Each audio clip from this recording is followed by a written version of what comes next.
Made it to Sumeru, our next objective should be to head to Sumeru City and find a way to meet with Lesser Lord Kusanali.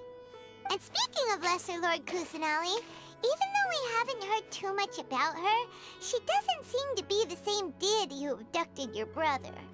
But even so, people call Sumeru the Nation of Wisdom, you know.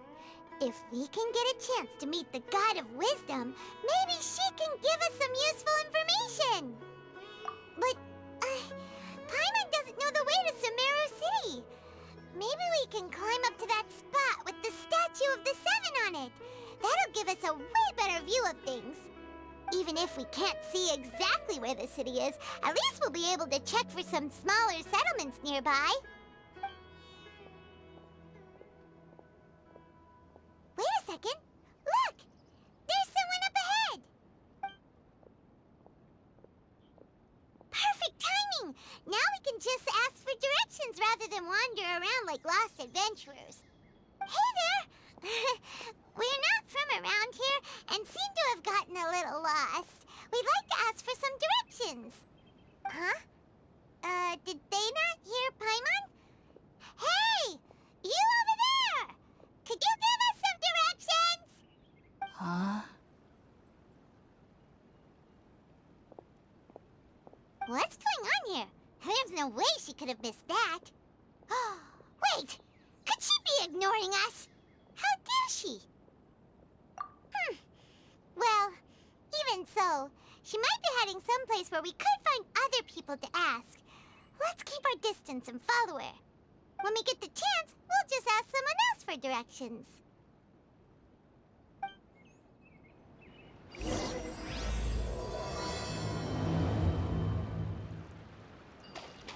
Come on, let's follow her. Just keep quiet. Make sure she doesn't notice us.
lead to a village or something, but, it looks like that's not the case. Look, she's sitting over there. Wait, she couldn't possibly be living here, could she? What should we do now?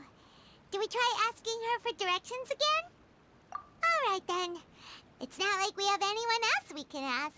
Even if she's not very friendly, we just need her to point us in the right direction. That's all. Oh. What a lovely smell. It's coming from that sensor over there. This is definitely not your typical place to call home, but at least it smells nice.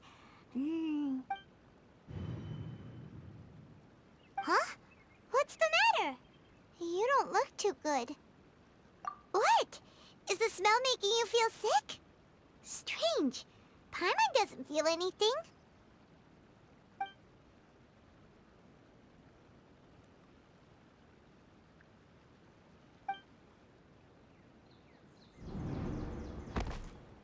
What's happening? Traveler? This is no time for a nap. Oh, come on, wake up.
The Traveler's been out for a long time now. Yes, you can relax. Believe me, Master is extremely knowledgeable. If he says that she's going to be alright, then there's absolutely nothing to worry about. Oh, are you awake now? Oh, thank goodness! Traveler, you're finally awake! Well, we're at... Good question. Where are we? Paimon was in such a panic when you passed out that she even forgot to ask what place this is. This is Gandharvaville. It was originally built by scholars from Sumeru as a place to rest in the rainforest. Now it's mainly used by the forest rangers as a base of operations. My name is Kale. I'm a trainee forest ranger. My master and I found you passed out during our patrol, so we brought you here. Oh, no things are necessary. I didn't do anything, really. By the way, how are you feeling now? Any discomfort?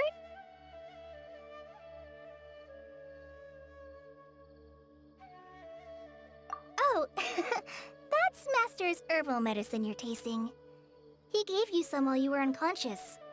Before I forget, Master mentioned you should take more medicine once you wake up.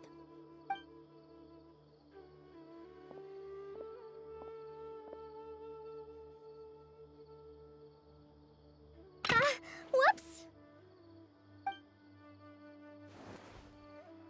Kale, what's the matter? Were you trying to retrieve the medicine? As I've already told you, you must be careful with these. I'll get it for you once I am finished here.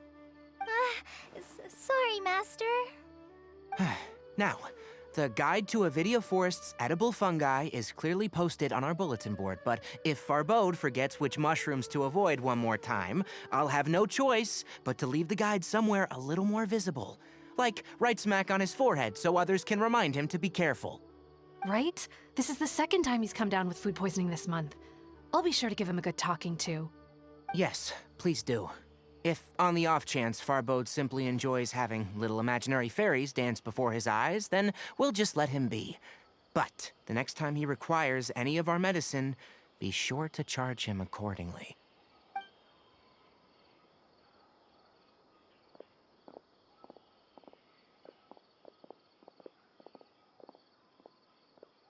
So, how are you doing? Feeling better? Oh, this is my master, Forest Watcher Tighnari. He is chief officer over all the rangers here in Gandharvaville. I already informed Paimon about the reason you fell unconscious earlier. But now that you're awake, let me explain it for you as well. It is common practice for Sumeru scholars of certain darshans to dedicate themselves to training in meditation in isolated areas, particularly the nearby forests. While meditating, they use a certain incense known as Spirit Borneal to help calm their minds as they enter a state of deep rumination. In hopes of asking directions, you two followed a scholar named Hypatia into her cave. The incense you smelled inside was the Spirit Borneal I just mentioned. That incense typically has no effect on most people, but for a very select few, it can have profound effects on one's cognition, as you experienced firsthand. Does that make sense? Very good. Now, answer me this. Did you feel anything after passing out? Say, any out-of-body experiences, or did you see anything while unconscious?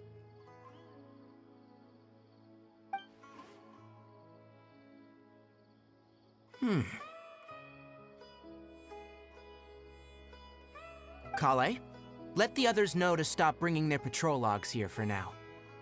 Huh? Why? Because these two will be staying here for the next few days. They can have my room and I'll bunk with Amir. Now get a move on and be sure to do as I've said. Yes, Master Tighnari.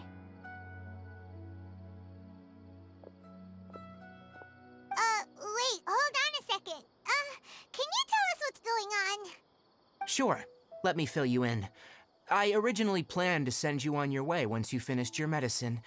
However, it appears now that you should stay a while longer in Gandharvaville for further observation while you recuperate. Further observation?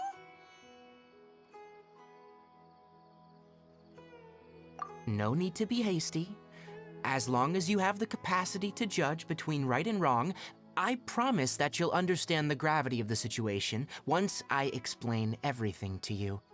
Based on what you saw after smelling the incense and losing consciousness, we can conclude that you experienced a powerful hallucination, which suggests your mental state is not in the best of shape.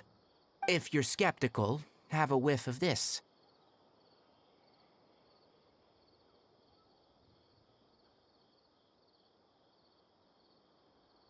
Oh, are you okay? You're experiencing a similar sensation as when you passed out, aren't you? So even though your condition is stable as of now, if I were to haphazardly let you leave, it's highly likely that you'd suddenly pass out again somewhere else. The rainforest is home to many fierce animals and hazardous areas.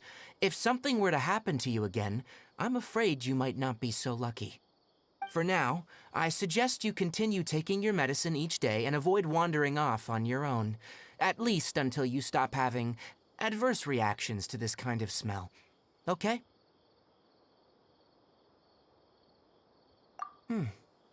Good. Now, continue resting while I fire up another bowl of medicine for you. Seriously? We just arrived in Sumeru and we're already having problems left and right!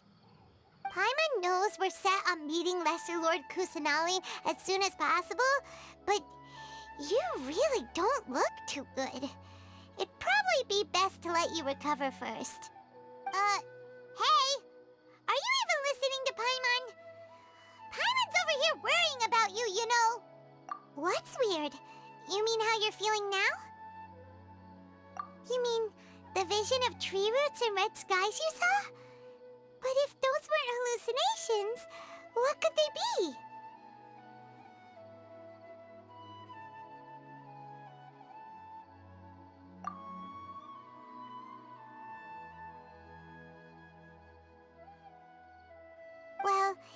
considering how unique you are, Paimon trusts your judgment here. But why didn't you say anything about it to Tighnari? If he misjudged your condition, then there's a chance you could get worse, right? Huh? You mean that Tighnari already knows that what you saw weren't hallucinations? But if that's the case, why would he try to hide that from us?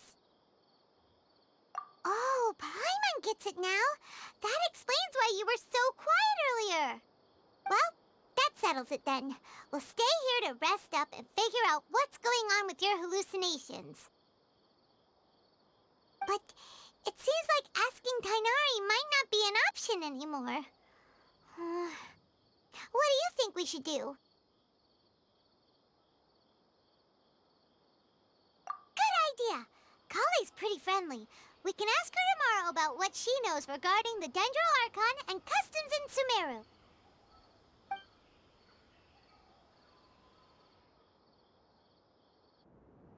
Rise and shine! Come on, it's time to go find Kale!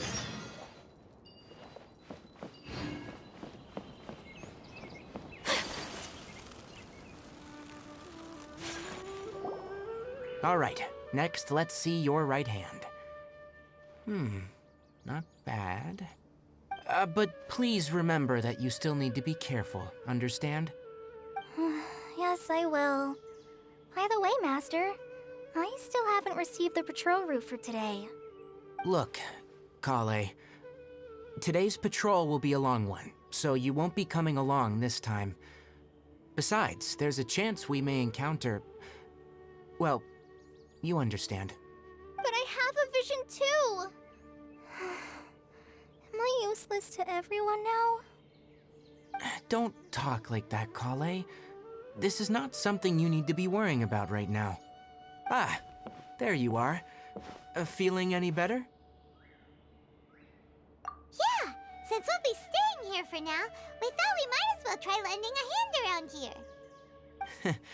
Seems you're not the type to sit back and take it easy for a while, huh?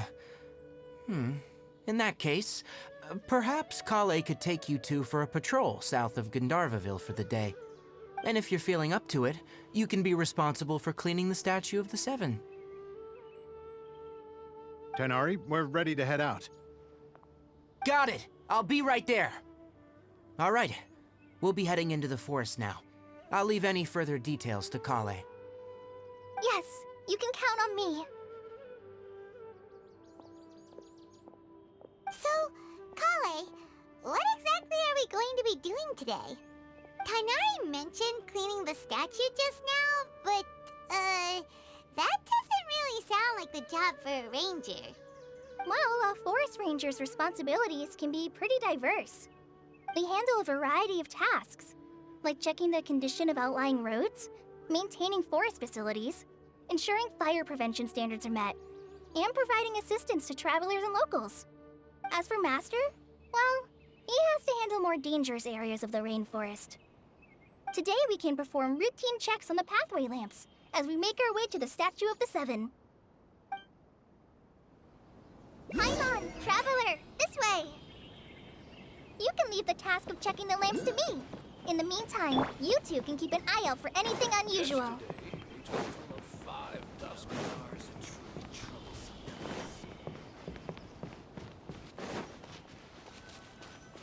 Nothing wrong with these two lamps. Let's move to the next ones.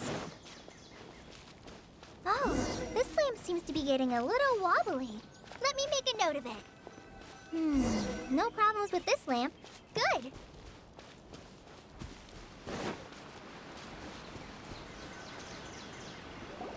The Statue of the Seven is up on top of that large rock formation. You must have seen it when you came down this road before. It's pretty high up there, isn't it? Don't worry. If you're afraid you can't make it up there, I'm sure Master wouldn't mind if you don't clean the statue.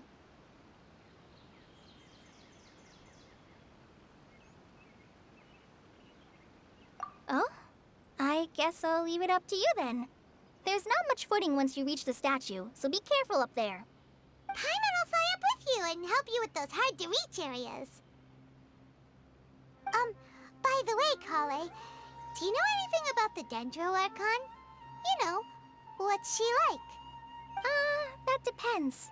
Are you referring to Greater Lord Rukkhadevata or Lesser Lord Kusanali? Huh? Greater Lord Rukkhadevata? Oh, is that the name of the former Dendro Archon? Uh-huh. Greater Lord Rukkhadevata was Sumeru's first Dendro Archon. She created the rainforest as well as the wall of Samiel around the desert. Her works provided a means of peaceful living for everyone. To the people of Sumeru, she's not only a symbol of wisdom, but also of power and kindness. Unfortunately, she disappeared in a great calamity that occurred a few hundred years ago. According to what Masters told me, the sages later found the newly born Dendro Archon and whisked her back to Sumeru. To celebrate the reinstatement of their lost deity, the sages dubbed her Lesser Lord Kusanali and let her reside in the sanctuary of Siristana. Uh-huh. Then what happened? Well, and then... I'm not too sure what happened, to be honest. Huh? You're not too sure? But aren't you from Sumeru? Yeah, I'm from Sumeru. But... Maybe it's difficult to discuss this topic with strangers. If that's the case, then don't worry, we understand. No, it's not that. I'm not trying to hide something from you. Besides, I don't consider you two strangers. Because you two know Amber, right? Wait, Amber? You mean... Yes, that's her. I once lived in Mondstadt for a while, and she helped me a lot during that time. You could even say that she helped me become a new person. There's no one like Amber. She lives life to the fullest while always adhering to her strong sense of justice. She's ready to answer the call for action at any moment, but is also very understanding of others. She's like the spark that lights the fire in everyone's heart around her. If you ask me, she's a prime example of a true outrider. She's the first person anyone coming to Mondstadt will meet. You can't help but be enthralled by her charm and enthusiasm, causing you to fall in love with the lands of Mondstadt and...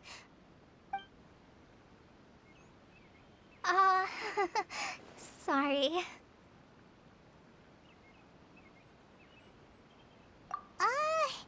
Paimon thought the work of Outriders was a little different from what you just described, but one thing's for sure, you really like Amber. Sorry. I was rambling on just now. It must have sounded kind of weird. It's alright, Kale.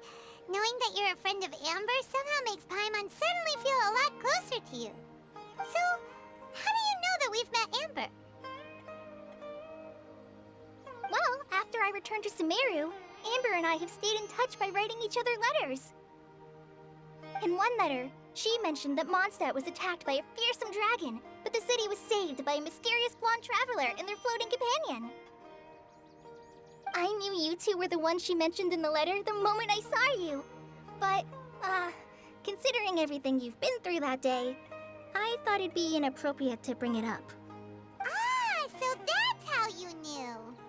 Yep, so please know that you two have my complete trust, really. I wish I could tell you more about the Dendro Archon, but I have been away from Sumeru for some time, and I haven't read any books. Sorry. That's alright. You've already helped us a lot. We had never even heard of Greater Lord Rukkhadevata or the Sanctuary of Surasthana until you mentioned them. Oh, I'm happy that was helpful. There is one thing I want to ask, though. Why do you two want to know about the Dendro Archon?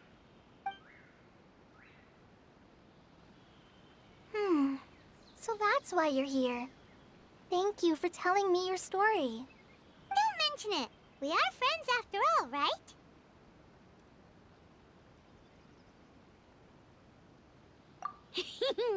Alright, we have a statue to clean. You both have my thanks.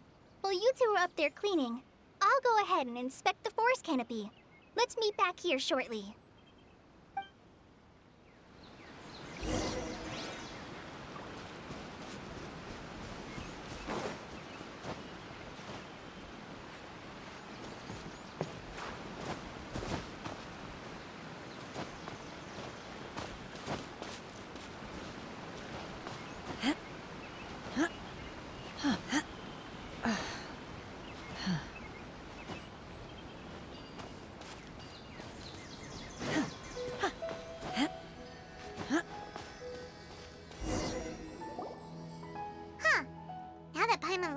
it, the deity that's carved on the statue is kinda small.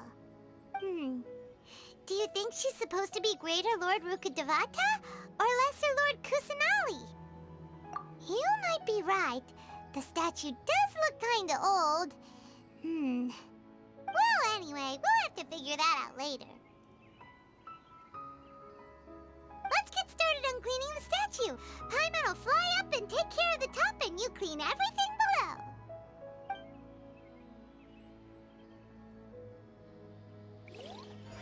Nice work! That's one clean statue. Let's head down and meet up with Kale.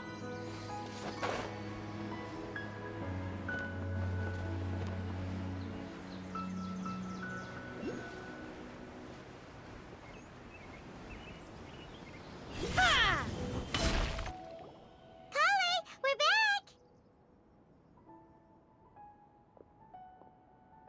Welcome back! You must be tired after all that climbing. Let's take a little break. I brought some fruit and water for us. Yay! Food! What kind of goodies did you bring? Hey! Don't be a party pooper! It's not like Kale is a stranger or anything. Besides, the best way to compliment a chef is to show passion for their food. Xiangling taught Paimon that. I prepared a nice portable dish that forest rangers like to eat called pita pockets. I hope you'll like them. No! You dropped it on the ground! Not to worry. I wrapped a few layers of oiled paper around each pita. They should be fine. Oh, whew. Paimon nearly had a heart attack there.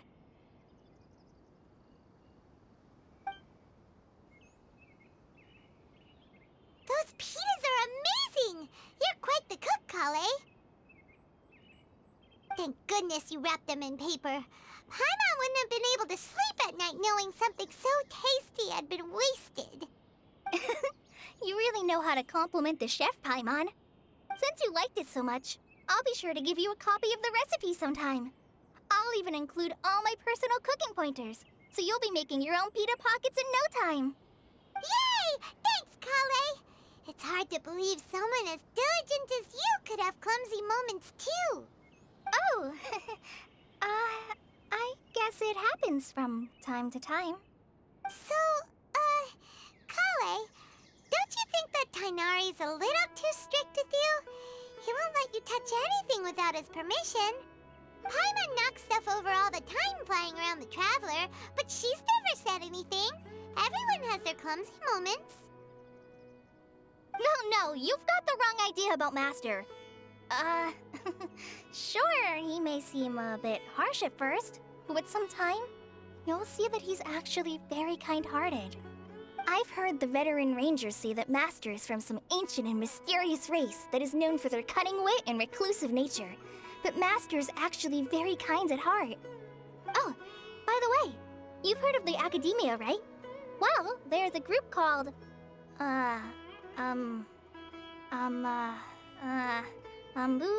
something?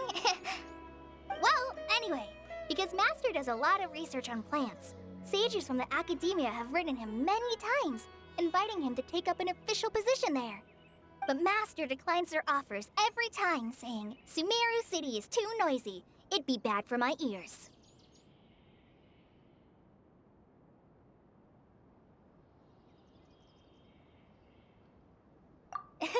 Seems you already know him well. Anyway, I'm sure the sages were not happy about his responses. Master could obviously have a bright future in the Academia, but he insists on sticking to the path of a forest watcher. Every day he helps the locals of the forest and passes on his extensive knowledge to trainees like me. In fact, Master's the one who taught me how to make pita pockets. Really? Paimon would have never guessed that. Oh, speaking of Tighnari, he was the one who took care of you after finding you passed out yesterday. He even carried you all the way here. Paimon's still kinda upset, though. He kept scolding Paimon the entire way here.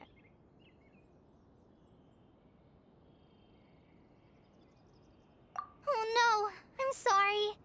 Master might have been overreacting a little. But, it's mostly because Paimon wouldn't stop yelling, "Why, oh why? Is she going to die?" It probably started to get under Master's skin after a while. Hey! Don't laugh! Paimon was genuinely concerned about you.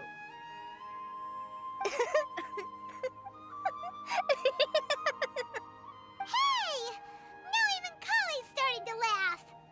Ugh, that's it! Paimon won't forget this! It's time for some Paimonial wrath! No! Don't touch me!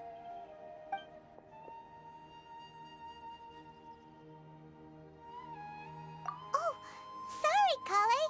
Paimon didn't mean to scare you. No, I just... I didn't mean that. Kale, are you okay? What's the matter? No, I'm fine. I'm sorry. I must have startled you both reacting like that. Oh, well, it's getting late now.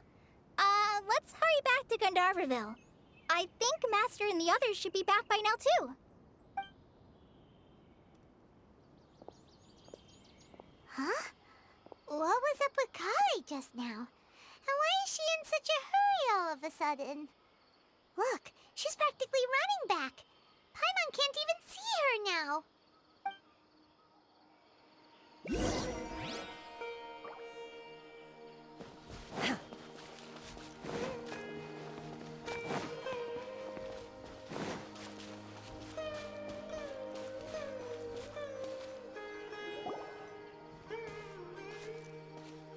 Ah, Traveler, you've returned. Yep, we're back. Have you seen Kale by any chance? Oh, Kale? Yes, I saw her go into her room just a moment ago. Oh, okay. Guess we'll just have to wait and talk to her tomorrow then.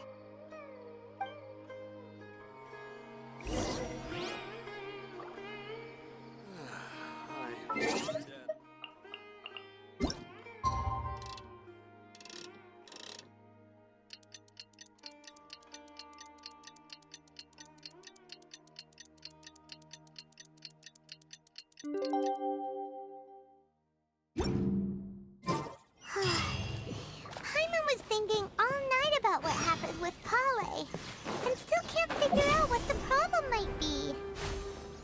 Maybe she's in a better... Ah, it's you two. I was just about to go look for you. Huh? Tighnari? What are you doing here? Where's Kale? I came to check on Kale's condition. To put it simply, she's not well. You mean she's sick? How could she be... Oh, wait a minute. Could it be because of what Paimon did yesterday? No, no need to worry. Something as small as you could never harm her. This sickness is something that Kale has been dealing with for some time. Kale has been more excited than usual since you two arrived. A little too much so, to be honest. She hasn't remembered to take care of herself. I suppose it's understandable, though. She hasn't been around anyone she considered a friend for some time now. It must have been refreshing for her to have you two here. So, Tighnari, what's really wrong with Kale? Let's take this conversation elsewhere. Kale just fell asleep after taking her medicine. She needs some peace and quiet.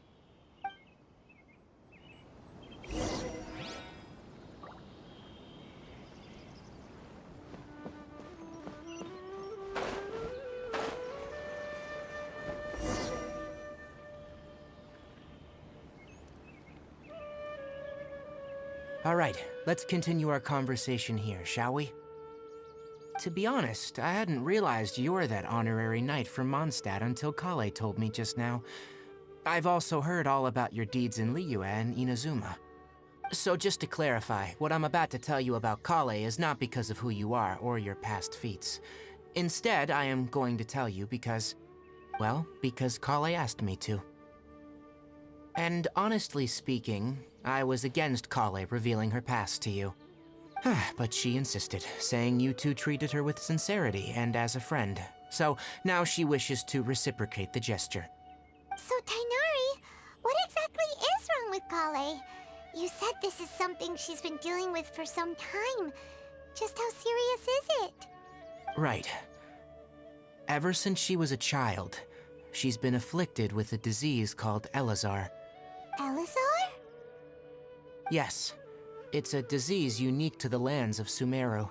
It is characterized by dark and hardened scales that form on the body. At first, the afflicted may only feel mild numbness on affected areas of the skin. However, as the disease progresses, one may begin feeling fatigued and even experience peripheral paresthesia. In its final stages, the disease strips a person of the ability to control their own body, and they effectively become completely immobile. That sounds terrifying.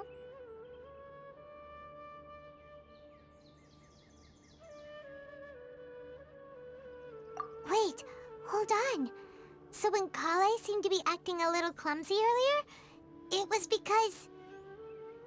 Correct. That would be the effects of Elazar, which is precisely why I do not want her carrying or holding anything, lest she ends up hurting herself. With appropriate treatment, the disease can be effectively controlled before it progresses to a more serious stage. However, there is unfortunately still no true cure for Elazar. Nevertheless, Kale's mother still hoped that there was something out there. She handed Kale over to an organization known as the Fatui after one of their members lied and said they had a cure. What? The Fatui? Ah, it appears you already are familiar with them. That'll save me some explanation. Anyway, the person who eventually rescued Kale and brought her to me for care said that she had been given to a harbinger known as the Doctor. I have no idea how this doctor managed to do it, but her case of Elazar was completely stable for all the years that Kale was with them. However, Kale's days with the Fatui were anything but pleasant. Kale is a resilient individual and always tries to appear cheerful, but her experience with the Fatui has left deep scars. Even now, she can still feel deathly afraid of someone touching her. Oh, Paimon had no idea Kale's been through so much suffering. Oh, by the way, Paimon, Kale wanted me to tell you that she's sorry for scaring you yesterday. She also wanted both of you to know that she's sorry for hiding her illness. She doesn't need to apologize. None of this is her fault at all. Well said. I hope you'll get a chance to tell her that in person the next time you see her. Kale once thought that it would be impossible for her to have any real friendships. I trust that you two will never let my trainee experience such emotional pain again. Don't worry, Tainari. We'll take good care of her.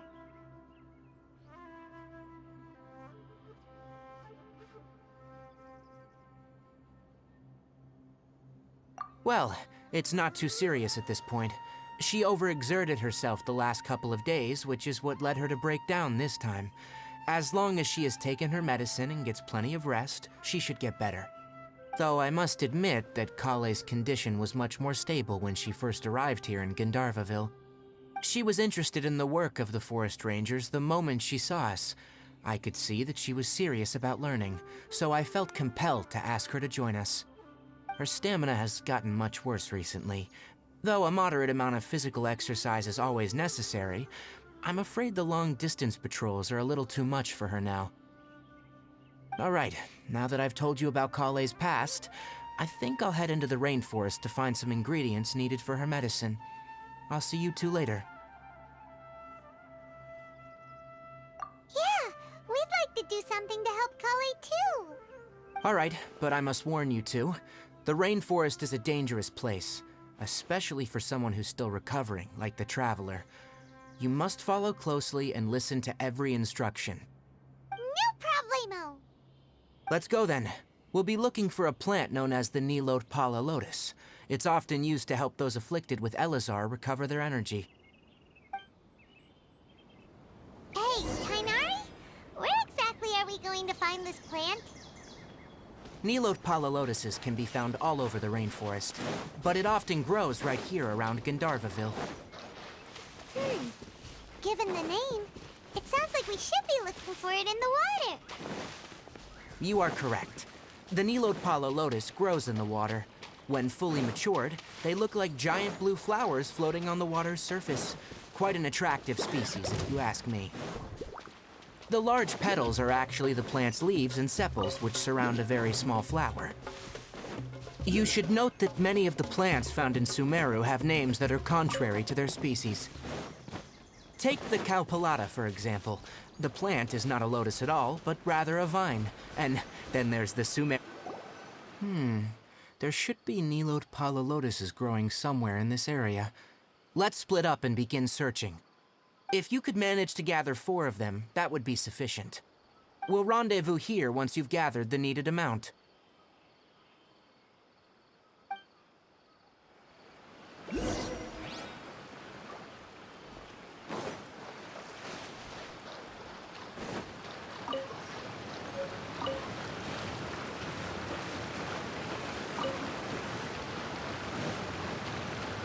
Alright, we've gathered enough Nilotpala lotuses.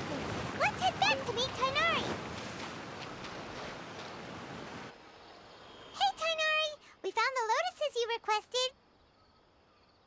Let me have a look. Good. Very good. These are all excellent quality. I'm glad you two came along. Your exploration experience helped save me a lot of time here. It seems we even have enough time to stock up on other things I need. Hey, Tighnari!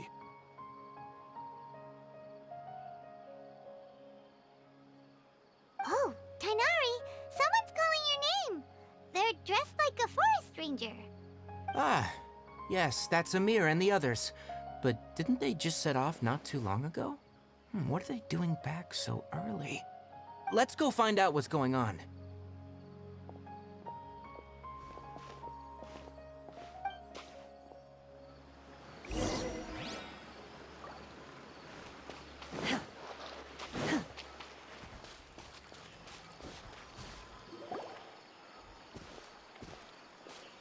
Tighnari, thank goodness we found you here. We were just about to head back and find you at Gandharvaville. What's going on?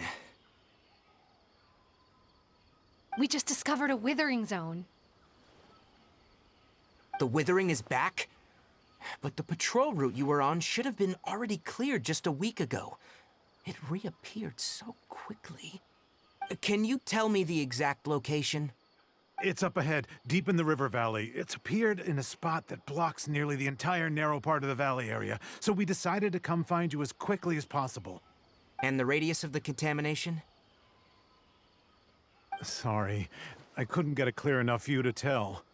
No one in our patrol team had a vision, and it appeared to still be spreading. So we didn't risk getting any closer. Okay, I understand. You made the right decision. I'll go deal with it right away. In the meantime, please guide these two back to Gandharvaville. Wait, Tighnari! Why don't you let us help you? You two have only just arrived in Sumeru. You're still unfamiliar with many things in these lands. There's a unique type of anomaly that occurs in the Sumeru rainforest. It's called the Withering. The affected areas not only cause nearby vegetation to wither, but it's also lethal to wildlife and even people. If you don't carry a vision, then you should think twice before approaching such places. Yes, Amir is absolutely right. I wasn't kidding when I said the rainforest is a dangerous place. As Amir said, only someone with a vision, that is, the power to manipulate elements, will be able to resist the Withering's corrosive effects for a time. That's right.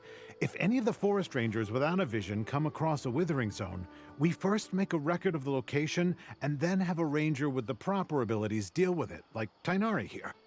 Only someone with a vision can venture within a withering zone and find a way to deal with it.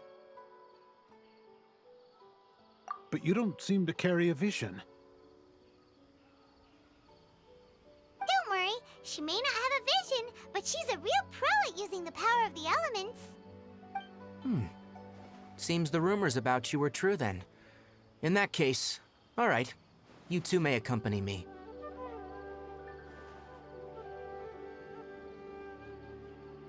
We typically only teach visitors how to identify the Withering as they're about to leave Gandharvaville. We'll make an exception today and show you what it looks like up close.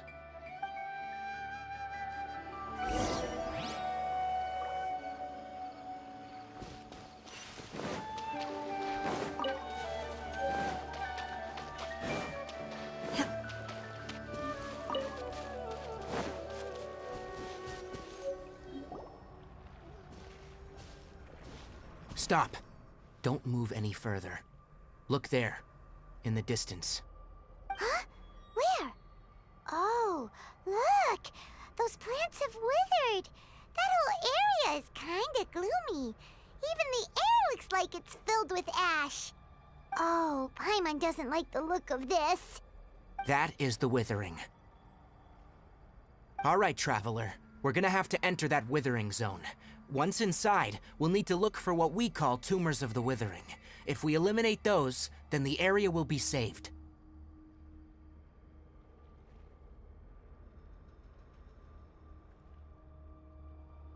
Thank you. But I must warn you, don't push yourself. This is your first time handling this sort of thing, after all. Even with elemental powers, once you step inside the Withering zone, you may experience extreme discomfort. If at any point it becomes too much, return outside the zone and take a breather. It could become a matter of life and death. You ready then? Let's go.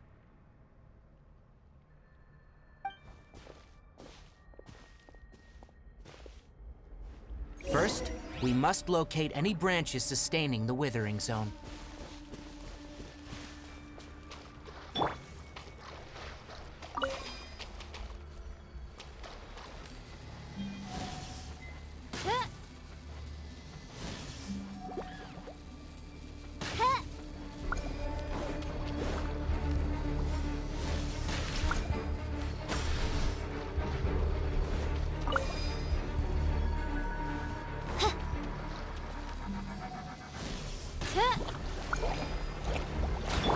Great work. Now that all the branches have been cleared, we'll need to take care of the tumor.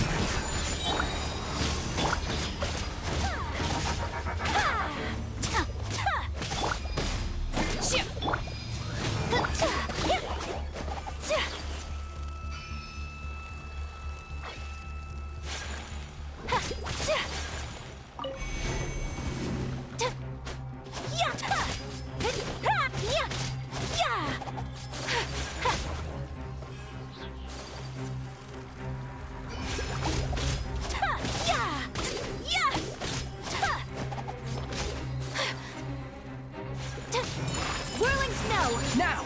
Destroy the tumor of the Withering! We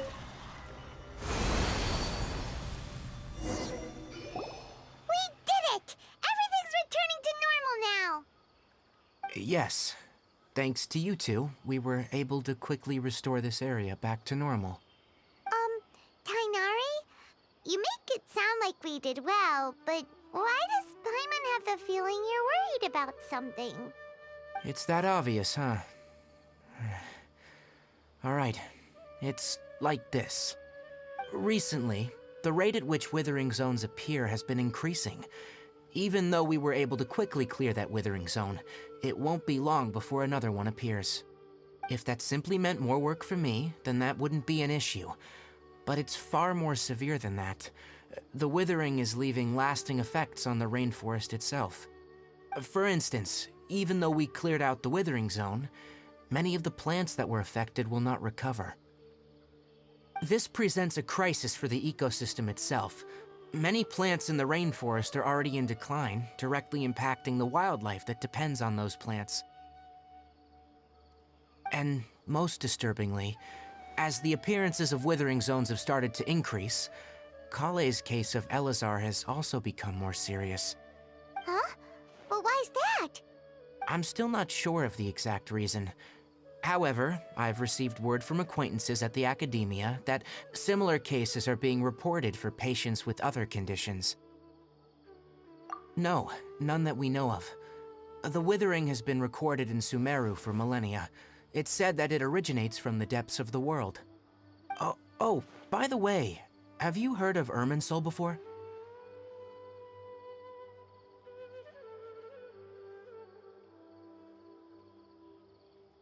Irminsul is a tree located deep beneath the surface.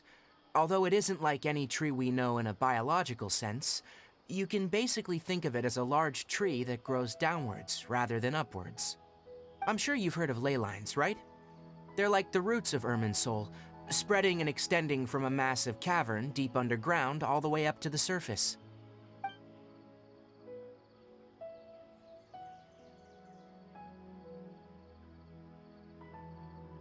Ley lines continually absorb the memories of this world, which are then funneled into Irminsul, allowing it to collect knowledge and wisdom from ancient times to present day. The Dendro Archon is known as the god of wisdom because her consciousness is directly connected to it. It is also said that the Dendro Archon's power is a manifestation of Irminsul. And as for the Withering, its emergence is related to a disease that's affecting it. That's right. My ancestors learned of this from Greater Lord Rukkhadevata's familiars a long time ago, but even those mysterious creatures did not know of a cure for Irminsul. I'm afraid we Rangers will be battling the Withering Zones here for a long time, until a cure is found. All right, that's enough on this topic for the time being. Now that we've taken care of things here, it's time for us to head back to Gandharvaville.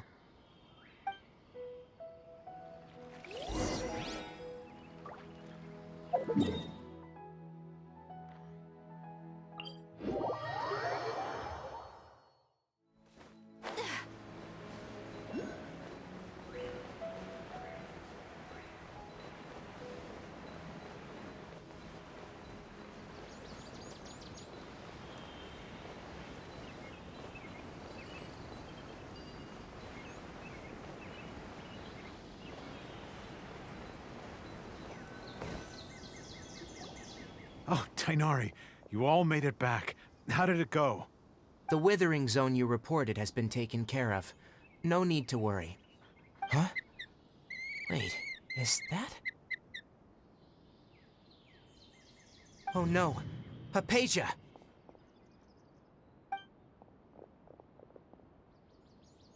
Huh? What's wrong, Tighnari? This Duskbird is Hypatia's designated courier for urgent news. You do remember her, don't you? She's the scholar you and Paimon were following when you first arrived in Sumeru. Oh, her? How could we forget? So did something happen? Let me see what's written in the letter first.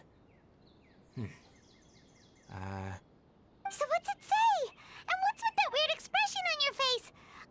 Just let Paimon read it. Huh? All Paimon sees are 3 squiggly lines. Yes, allow me to explain. After we brought you from Hypatia's cave to Gandharvaville, Hypatia resumed her meditation. She must have just finished. It's been nearly 3 days since she's had anything to eat, and it appears she's forgotten to prepare some rations. This letter is her asking us for help. We need to go. What? You mean she's been sitting there for 3 days? Hey, wait, how did you know all that from just a few lines on the paper? Well, obviously because this has happened before. Last time she drew 5 lines, and by the time we found her, well, I'd prefer not to remember that. Needless to say, Hypatia's been through worse, but we should still get to her as quickly as possible. I've got some emergency rations set aside for times like these. Paimon, Traveler, could you two bring these to her? Wait, you want us to bring her the rations?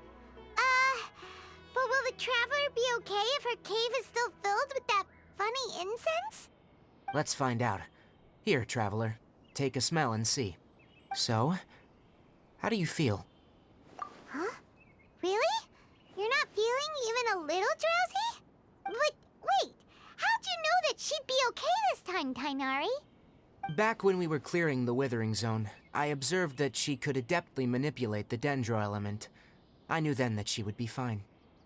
And if I may ask, when I was telling you two about Irminsul's ley lines, was what I described similar at all to what you saw when you were unconscious? That's correct. Those weren't hallucinations at all, though I don't intend to apologize for deceiving you. Because what you saw is of significant importance, not just for the nation of Sumeru, but the entire world of Teyvat. My forefathers were shown much favor by Greater Lord Rukkhadevata. We took an oath to protect this nation together with her. Now that that duty has fallen to me, it was a part of my responsibilities to ascertain whether you could be entrusted with the fate of Sumeru. Now, after seeing you in action with my own eyes, you have earned my confidence, and I no longer feel the need to hide any secrets from you. When you passed out, your consciousness had connected directly with Irminsul. What you witnessed were actually real memories contained within Irminsul itself. I could try to tell you more, but it would be better if you went to ask Hypatia instead. Her focus on meditation and use of Spirit Borneal are aimed at establishing a connection with Irminsul, just as you did.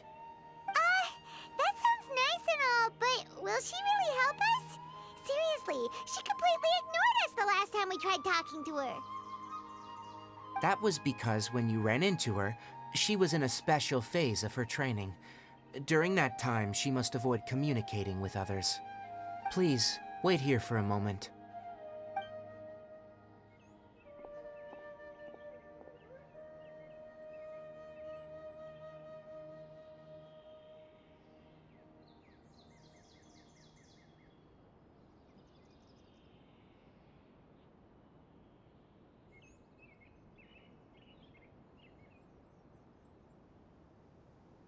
Here, take these.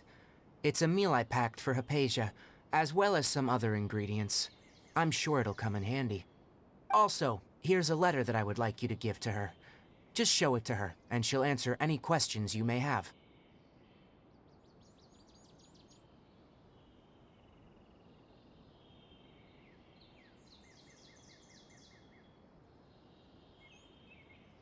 No, I should be the one thanking you. You've both been a great help these last few days.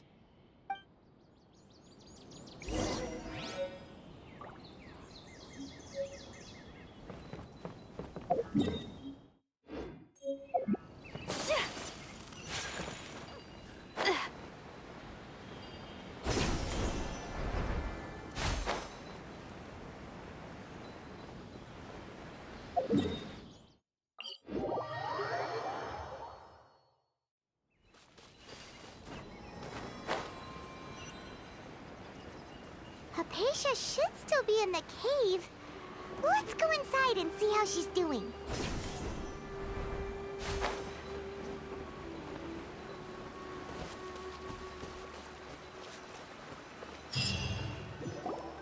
Hello? Hypatia? Hey, there's nobody here. Maybe she went out to look for some food. Let's try looking around the area.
Hypatia, are you alright? So hungry. Need water. There's no way we can get her to eat in her current condition. Let's try finding some water first. Huh? Wait, why does it look super foggy outside all of a sudden? Anyway, let's go look around.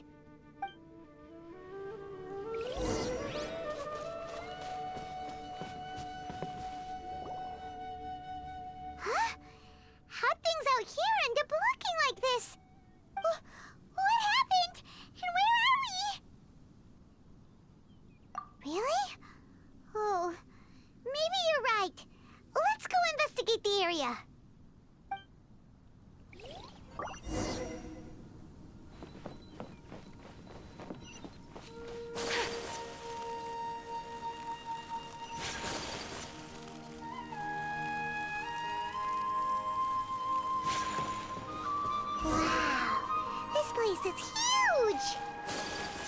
Paimon knew there's something off about that cave. Let's think of a way to get over there and have a closer look. Who knows? Maybe we'll find a lead of some kind. Take flight!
Huh?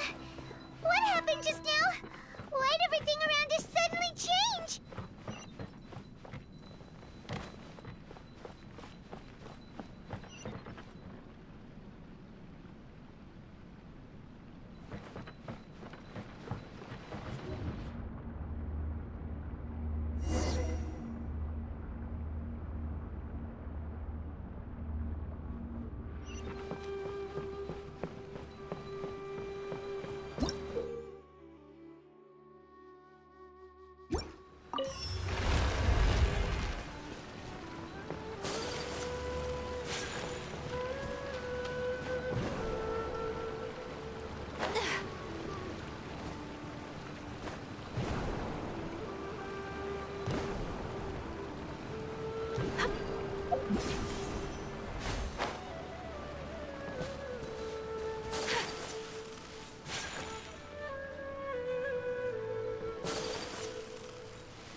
Transfiguration!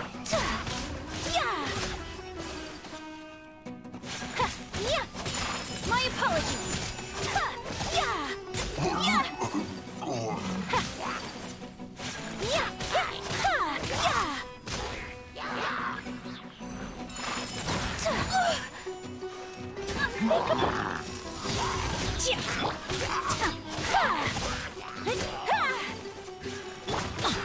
I'm going in!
place is getting weirder by the minute.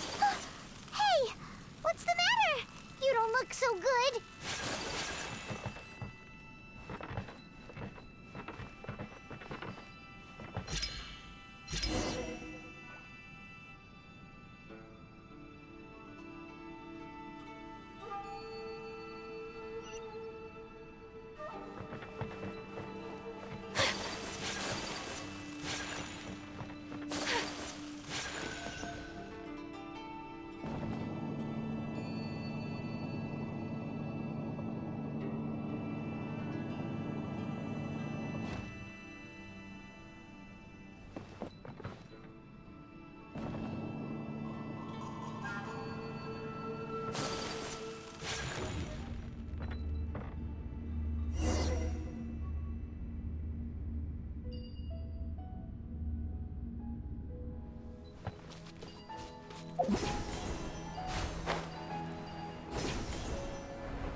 Well. Looks like we meet again, traveler. The Abyss Herald! What are you planning to do in this strange place? Strange place. Plotting. You needn't worry about such things. They don't concern you.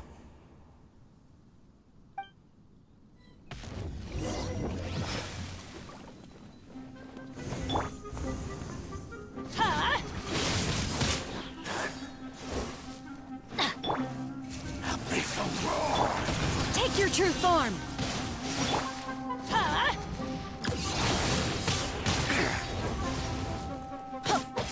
Off we go!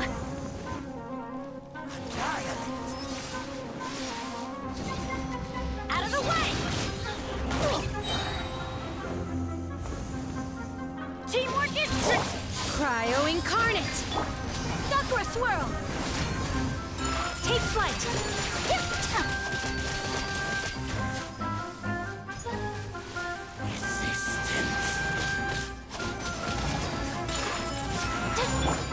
My will involve. Get out of here! Take cover!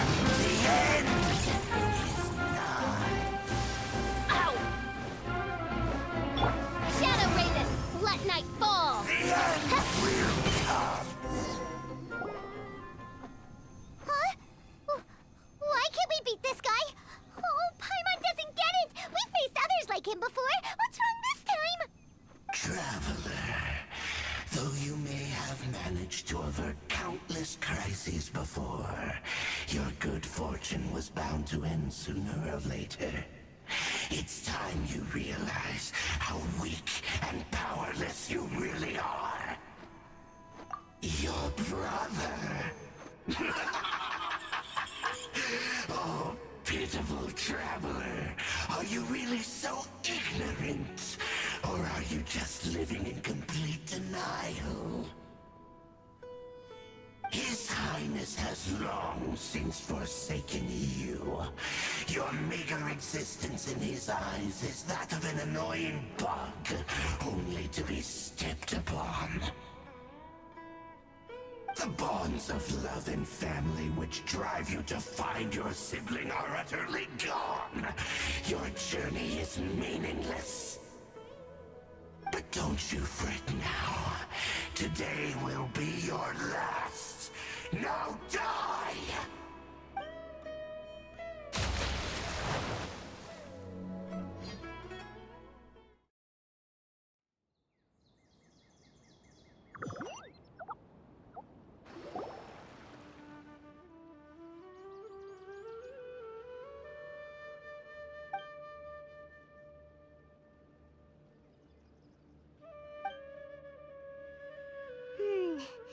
What do we do? We haven't seen Hypatia anywhere out here. Oh, there she is! Quick, let's see how she's doing. So sweet. Well, the good news is that she's still conscious. Hey, why'd you drop her food on the floor like that? you okay? That's really not like you. Anyways, we can talk about this later. We better make sure she's alright first.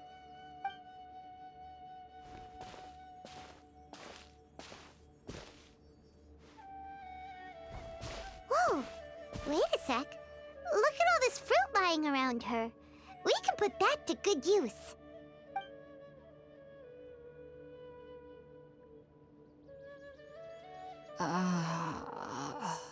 Who is there? Tainari, is that you?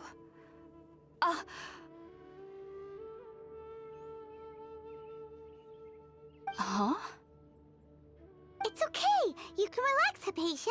Tainari sent us here to bring you some food and water. Here, we have a letter that he asked us to give you.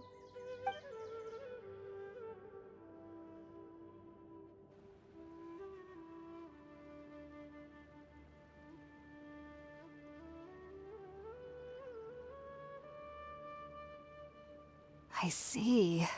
So, you're friends of Tainari. I apologize for all the trouble I've caused you. I'm grateful that you came so quickly to save me. You even brought all this fruit. Well, actually, we didn't bring the fruit. It was already here when we arrived. We were kind of wondering about that, actually. When we found you here, there was all this fruit lying around and even some juice dripping from your lips. How did you end up like this anyway? Oh, really? I seem to understand now. All the fruit was likely from my, neighbor. Must have come by and saw me like this. Your neighbor? You mean there's someone else living nearby? Oh? So you're able to see them too?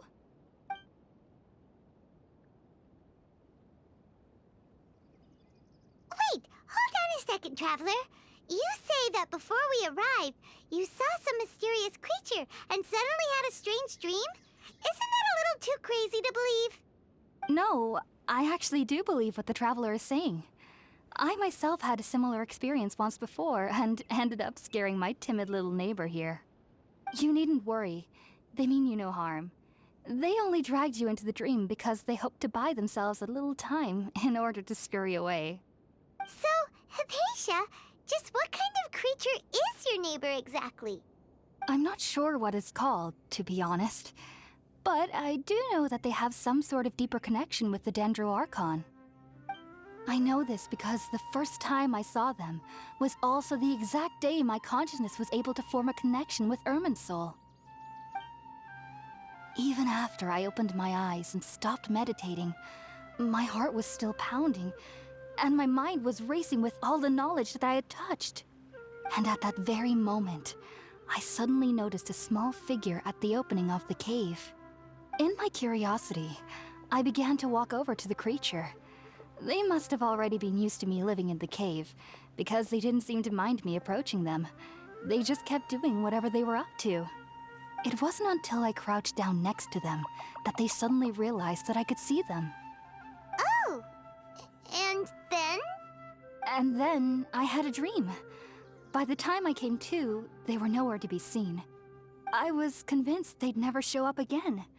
But sure enough, I saw them nearby a few days later. And they weren't alone. I feel like they aren't as afraid of me as the first time I approached them. But I never would have expected them to save me. Yes, no doubt about that. By the way, Tainari mentioned in his letter that you had questions for me regarding Irminsul. Sorry about that. Sounds like just drinking juice still isn't quite enough for my stomach. Well, if somebody hadn't dropped the food earlier... Anyway, looks like we'll need to prepare something ourselves. Besides, Paimon's getting hungry too. Let's eat first and talk about Irminsul later. Alright, we're up, Traveler. Today's menu will feature Sweet Madame and a radish veggie soup. You'll love them, Hypatia. They're our specialties after all. Sounds good. I've never tried any dishes from other nations before. I certainly look forward to it. It's been so long since I've had a decent meal, too. To be honest, the last time had to be when Tainari came to visit.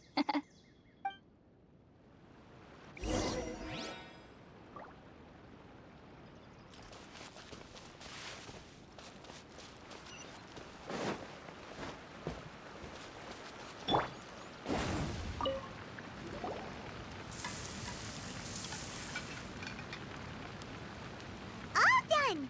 Let's use the empty box that Tainari gave us since we already washed it. Oh, it smells amazing! And the box is a nice touch, too! Let's go serve this up and start eating with Hypatia!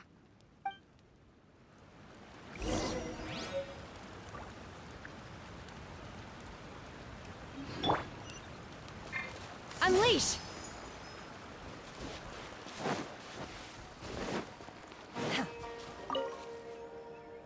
Are you already finished cooking? Smells delectable. I'm truly thankful whenever I can enjoy a proper meal like this. Cooking really isn't my forte.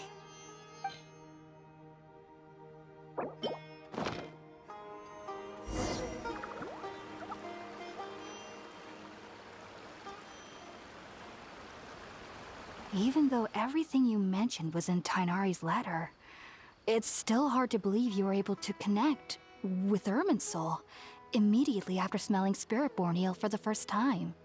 It took me nearly 3 years before I could do so. And everyone at the Academia even lauded me as a genius. You should know that some researchers spend their entire lives without ever successfully connecting with Irminsul as you have. So why does this incense allow people to connect to Irminsul? The ingredients used to make Spiritborn Ale primarily consist of plants created by Greater Lord Rukkhadevata. These special ingredients are conducive to heightening our senses to the Dendro Archon's power. Since the root of the Dendro Archon's power lies within Irminsul, we can occasionally tap into her powers to peer into the depths of the earth. Naturally, anyone who can establish a connection with Irminsul in their first ever attempt must be a person of great understanding. Makes sense. But Paimon's got a question. Why was she sensitive to the smell of those plants for such a long time? That was primarily due to her body's unique constitution. Stimulated by the incense, she could perceive the Dendro Archon's power and experience the sensory overload, hence the adverse reactions. Taking in any scent similar to the ingredients of Spiritborn Ale would cause adverse effects. Not to worry, though.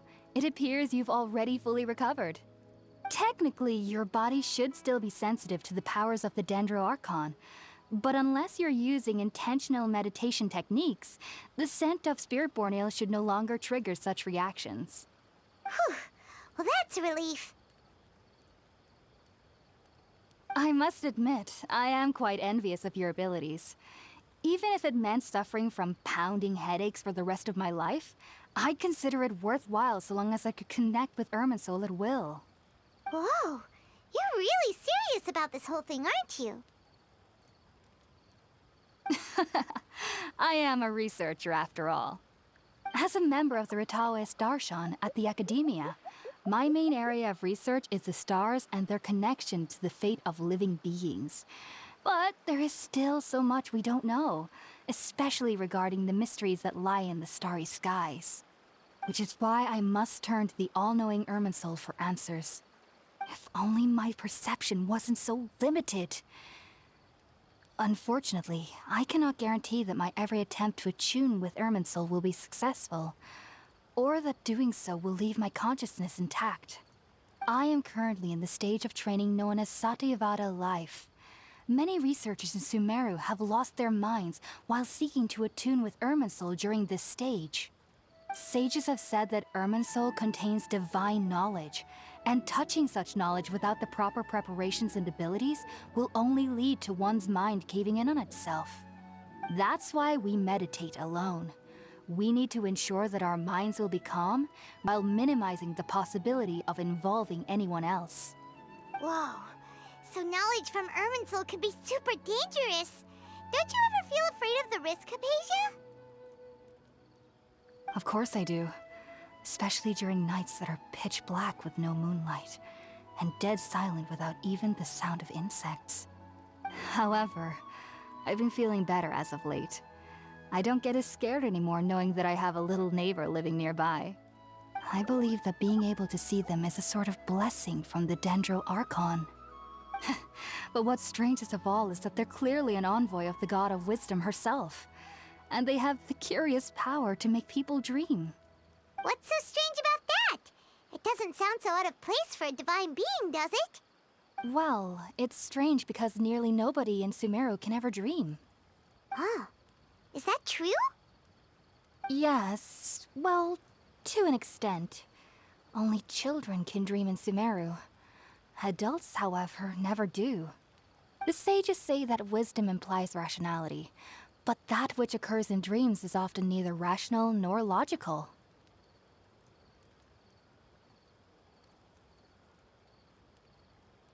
Yes, if one struggles with anxieties, those emotions could influence their dreams.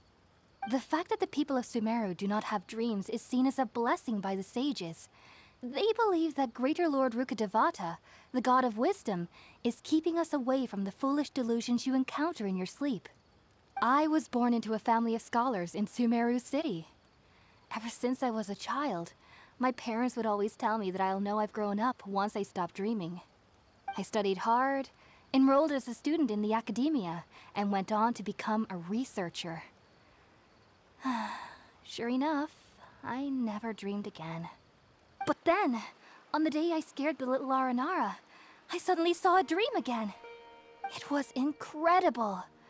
Though I don't exactly remember what I saw, I clearly recall the feeling. I suddenly felt like I was a child again. Back then, I was foolish and ignorant as any youth would be, but I was free of fear. Maybe dreaming isn't as bad as we've made it out to be. Just be sure not to speak of this if you travel to Sumeru City. They'll look at you as if you've lost your mind. So, do you have any thoughts about the things she saw when she connected with Irminsul? Sorry. I'm afraid I don't have any answers as of now. All I can say is that what you saw is a memory contained within Irminsul itself. World forget me. What could that possibly mean? If only I could ascend past Satyavada life and begin Paripurna life. I might have some more answers for you. If you two are ever in the area again, please be sure to come and see me.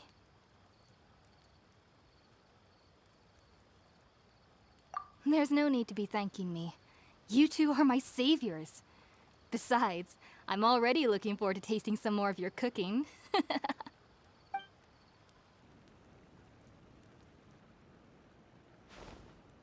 Now that we know Hypatia is alright and had the chance to ask her some questions, Paimon thinks it's about time to head back to Gandharvaville.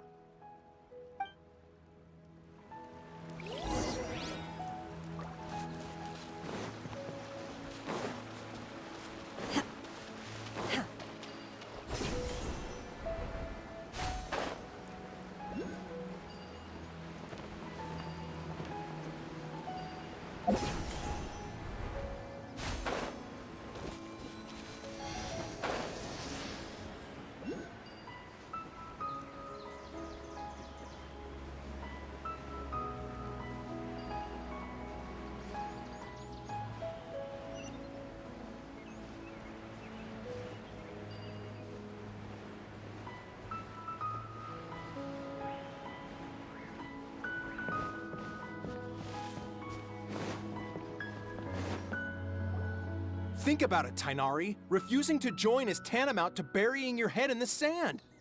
I understand that you're a forest watcher and that it's your duty to combat the effects of withering zones.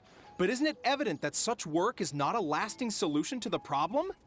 As Sage Kage clearly stated, your presence and guidance in Sumeru City is pivotal in finding a cure for Irminsul. How could you possibly refuse? Keep your emotions in check, Gulam. Let's at least listen to Tighnari's reason for declining. We're here to invite him to the Academia, not to cause a scene. Sage Kage, I am truly honored that you came here in person, but I'm afraid I must still decline your invitation. I am merely a forest watcher. How could the great minds of the Haravatat have any need of someone like me? Well, it turns out that your refusal letter had some implications on your master's reputation. He is a renowned sage of the Immorta, after all. So now I've come here in his stead. I see. Well, I figured that given his temper, he would come here and berate me personally. Tighnari, your master is an integral part of this effort, and now he requires your assistance. And what exactly does my master need of me, Sage Kage? You'll know once you've arrived in Sumeru City, that is. And, how long will I be required to stay? There's no definite answer as of now. Do you mean to tell me that, despite coming all the way here to Gandharvaville, you still can't answer the questions I laid out in the letter to my master? If that's the case, then I'm afraid I cannot give you a definite answer either. Tighnari, but you... So be it. Come, Gulam, we're leaving.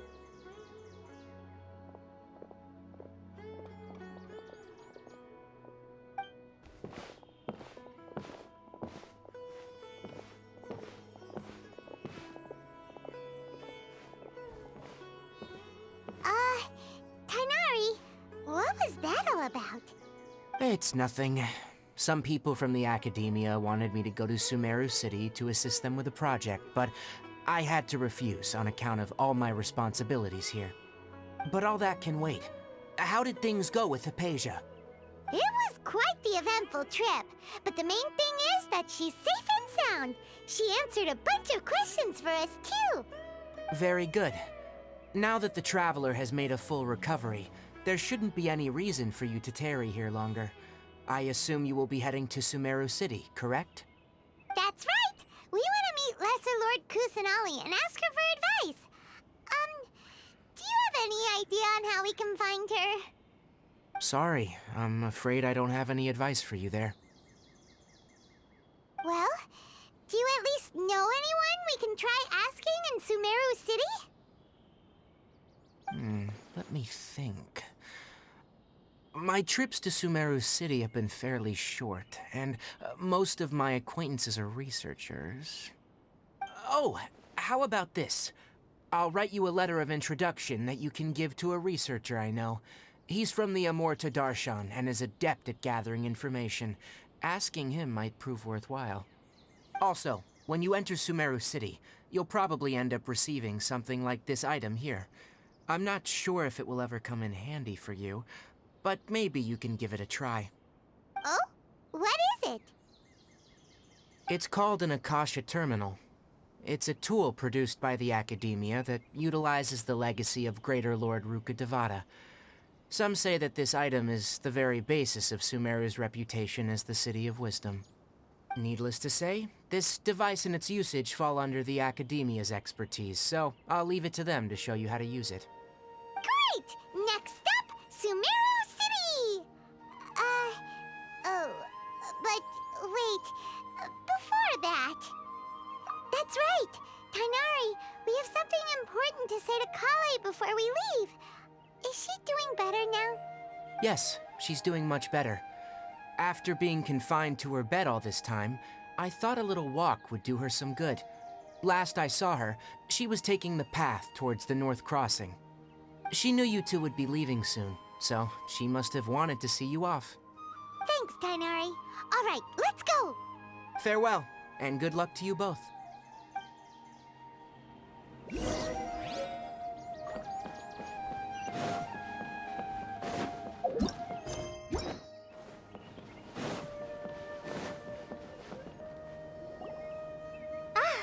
I've been waiting for you two.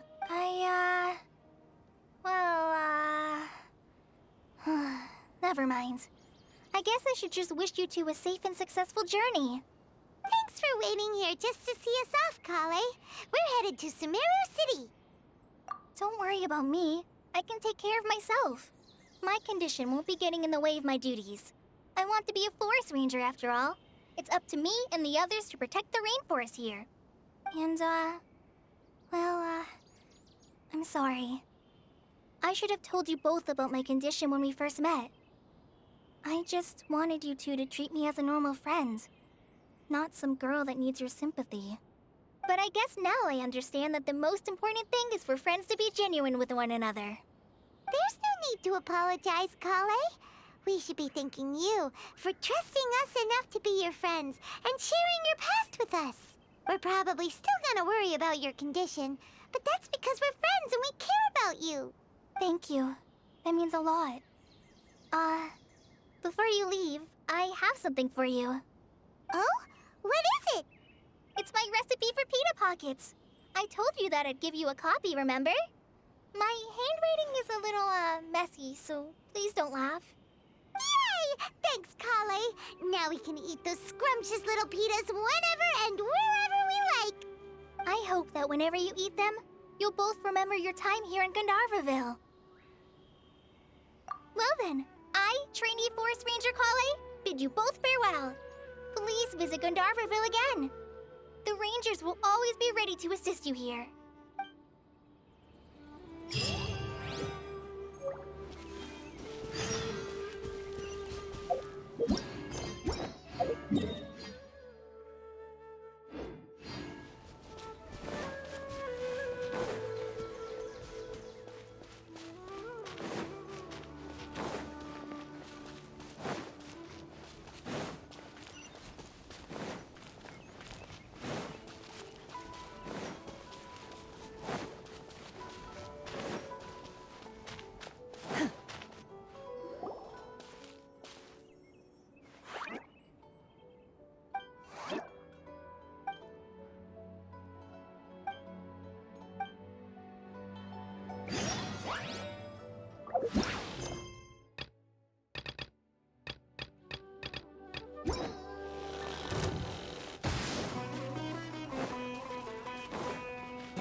Sumeru City!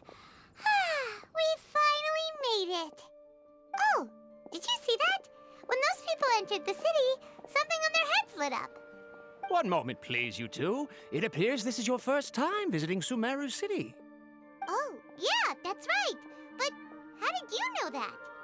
Because there's currently no information on either of you in the Akasha. But no need to worry, that won't prevent you from entering the city. In fact, the Academia conveniently provides each traveler to Sumeru City with a device.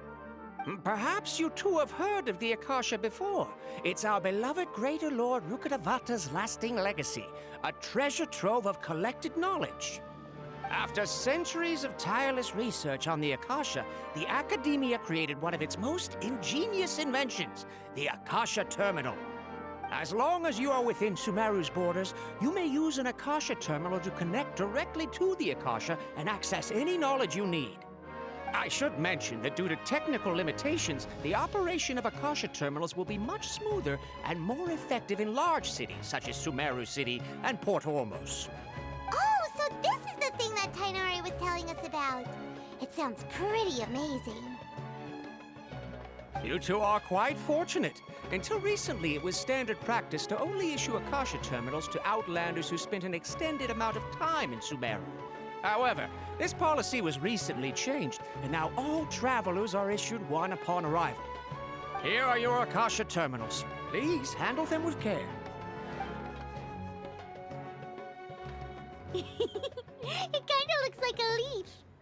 To activate it, simply hold it in your hand and say the following phrase to yourself.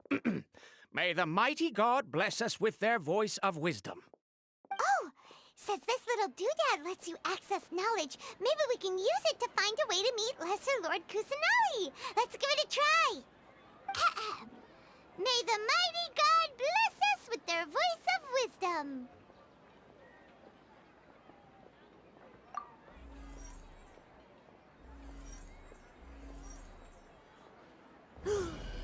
Whoa! Just now, something clicked, and Paimon suddenly knew how to use this thing. It seems all we need to do is concentrate on what we want to know, and bam! You get it. Oh, that'll come in real handy. Exactly. That is the power of the Akasha. And with that, let me officially welcome you both to Sumeru City. May the wisdom of the Dendro Archon always be your guide. Okay, now that we're in, we can check the Akasha about Lesser Lord Kusanali. Let Paimon try. 500 years ago, the sages found a newly born deity from within some scorched ruins. The deity now resides in the sanctuary of Surasthana. Seems pretty similar to what Kali was telling us. Okay, next, let's concentrate on asking how to meet her.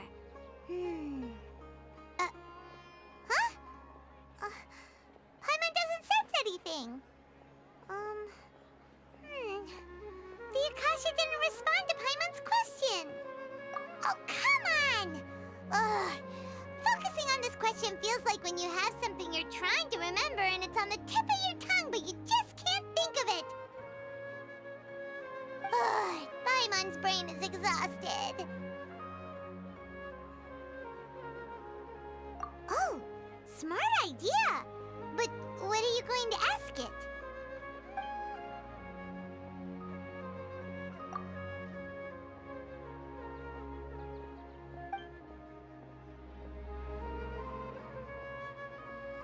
Huh. Could it be because we're Outlanders and we've only just arrived in Sumeru? You know, maybe we're not qualified to receive an answer to this sort of question or something.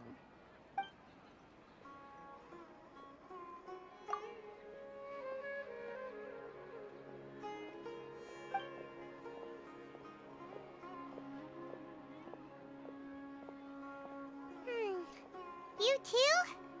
Well, glad it's not just Paimon.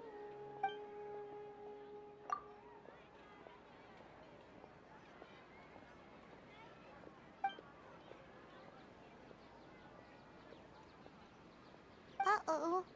Paimon's getting all teary-eyed all of a sudden. It feels like the people of Sumeru really miss their Archon. Well, seems no matter which way we try, we can't find anything that'll lead us to Lesser Lord Kusanali. Guess our only choice now is to try meeting with the researcher that Tighnari recommended. He's from Sumeru and even has a position in the Academia. Maybe he'll be able to access more info from the Akasha. Let's see. Tighnari wrote an address on the letter's envelope. Oh, it's not far from the city's gate. Hello, are you Rohawi? Yes, that's me. Can I help you? Great! You see, Tighnari sent us here and... What? Tainari? Please, there's no need to say anything, really. Sure, I admit that the article I published last month wasn't my best work, and maybe the data didn't produce the most convincing results, but... Here! This is a letter from Tainari! Oh, let me see... Oh! Ooh, what a relief. You two nearly scared the life out of me. So you two just have some questions for me? Seems even Tainari acknowledges my innate ability for procuring information. So, what is it you two would like to know? We want to meet with Lesser Lord Kusanali. Do you know a way we can do that? You mean you want to meet the Dendro Archon herself? This isn't exactly my area of expertise, but let me see what I can find in the Akasha.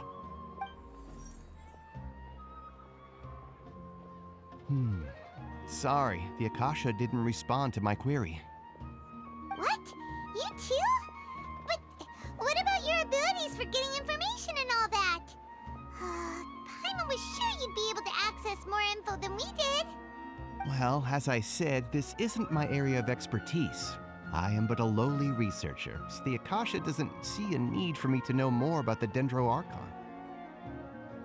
All I know is that ever since Lesser Lord Kusanali returned to Sumeru, she's never left the Sanctuary of Sorasthana or made a public appearance.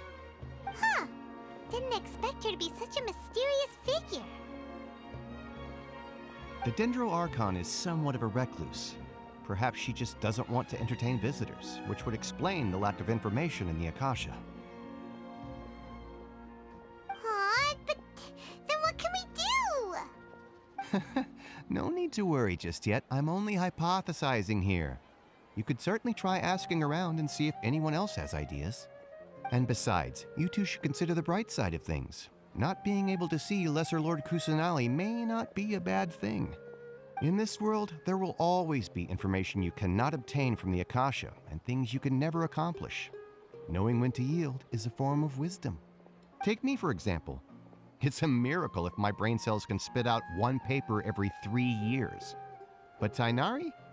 That guy can publish 3 papers in just a single year. Okay. Thanks for your advice. Don't mention it. If you two ever want information about things like who's been promoted within the academia or relations between the 6 great sages, come find me. Hey, come on! This is a survival skill at the academia. Oh, Paimon's expectations were pretty low, but this is so low it's like digging holes in the dirt. So what do we do now? Even if we want to talk to someone, we don't know anybody here. Huh? Like who? Oh, you're right! Catherine! The Adventurers Guild has its own intel network. Let's hurry and find her.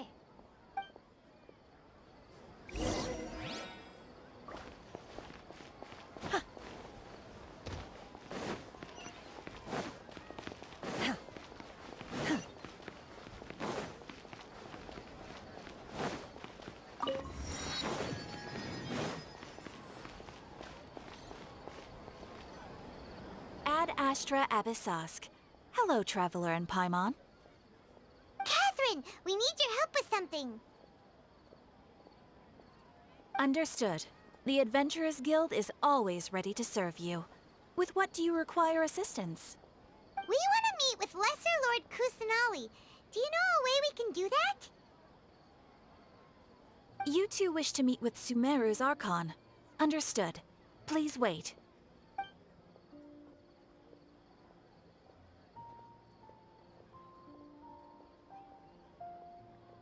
I apologize, but I am unable to call up any relevant information in the Akasha. I'm also unable to locate any pertinent information in my personal memory. Aww, another dead end. Well, if Catherine can't help us, then we really don't know anyone else to ask now. Please do not worry. I may know of someone who can help you two. In Sumeru, the Adventurers Guild does not serve as the vanguard of information. Rather, There are numerous active mercenary groups collectively known as the Eremites. They take on various contracts and work all across Sumeru, so they naturally accrue intelligence. An Eremite brigade called the Corps of 30 is in charge of Sumeru City's defenses. Not only are they the oldest brigade, but they are responsible for managing and coordinating the affairs of all other mercenary brigades. Corps of 30? What a weird name. Supposedly, they are named as such because their ranks numbered 30 at their inception. Asfand, an advisor with the Corps of 30, maintains good relations with the Adventurers Guild. Though he's already retired, he and his words carry great weight within mercenary circles. If you'd like to get in contact with him, you can find him at the Corps of 30's headquarters, the Citadel of Regzar. You're welcome. I wish you two the best of luck. We look forward to your exploits in Sumeru. All right, off to the Citadel of Regzar we go!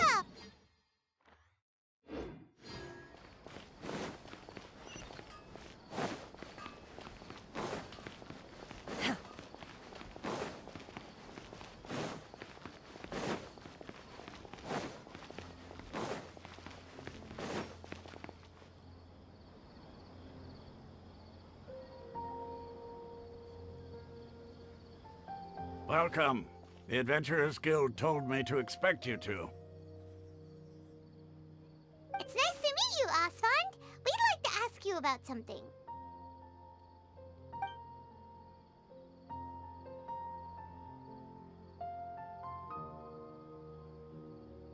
I see. So, Catherine's the one who sent you this way. Ha! It's true that the Eremites' network is vast, but even I can't help you meet the Dendro Archon.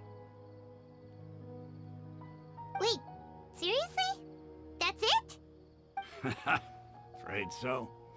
The Eremites aren't terribly religious, so we don't know much about divinities. As far as the Akasha goes, we can access even less than you. We originally came from the desert. The gods there died off long ago. Since those days, we've used our own two hands to carve out a living. We don't beg gods for their aid. It isn't just us, though. If you ask me, I think most in Sumeru aren't interested in Lesser Lord Kusanali. Oh? Why's that? Just take the Academia, for example. They're the ones who truly rule Sumeru. Although they believe in gods, most of them only care for the late Greater Lord Rukkhadevata.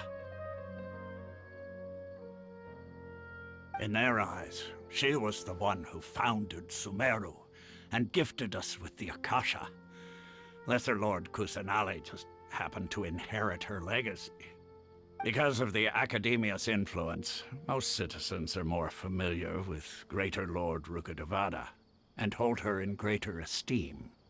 Not to mention that Lesser Lord Kusanali never makes an appearance, and the Academia never announces anything about her.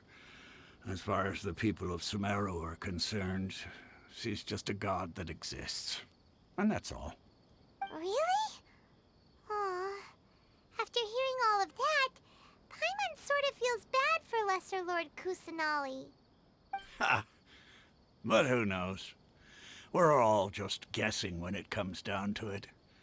Besides, I'm sure the God of Wisdom doesn't worry about her reputation among people like us. All right. Well, thanks for the info, Asfand. No problem. Always happy to help out the Adventurers Guild.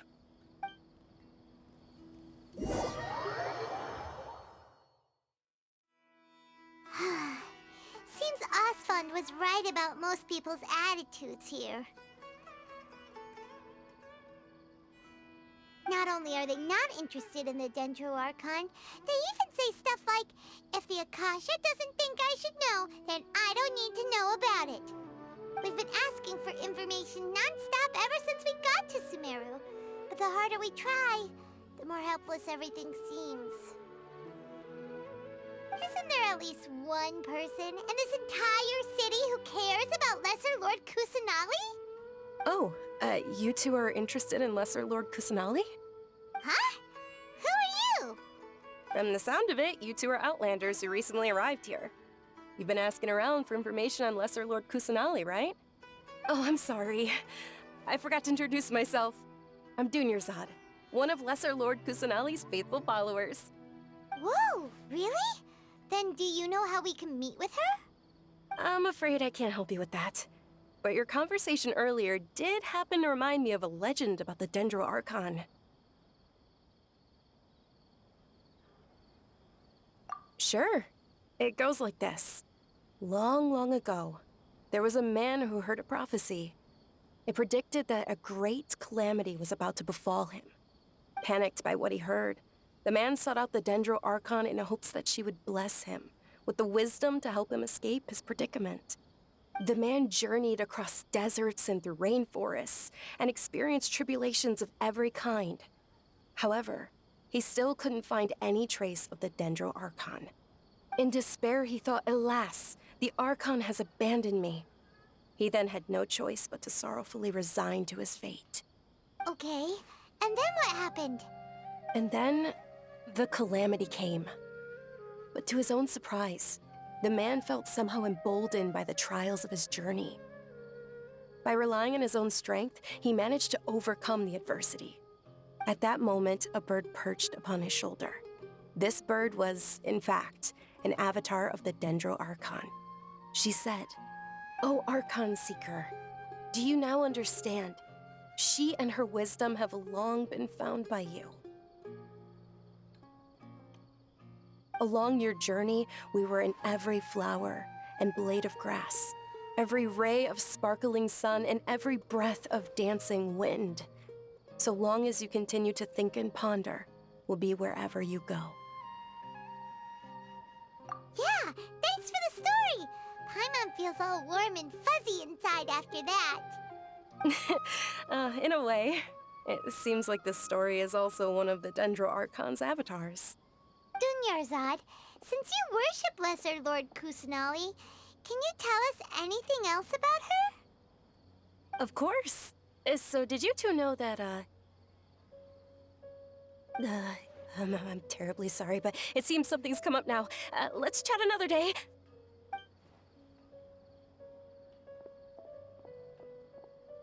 Hey, wait! What the heck just happened? It looks like they're searching for someone. Dunyarzad was acting super nervous just now. You think they're looking for her? This stinks! We finally managed to find a lead about Lesser Lord Kusanali! We can't let them get in the way now. Let's see if we can get rid of them. Then we can catch up with Dunyarzad. Hey, have you two seen a brown-haired girl wearing a purple top and a long blue dress? We're looking for her. Did she have bandages wrapped around her wrists? Yes, that's her. Did you see which direction she went? Yeah, she went that way. Quick, after her!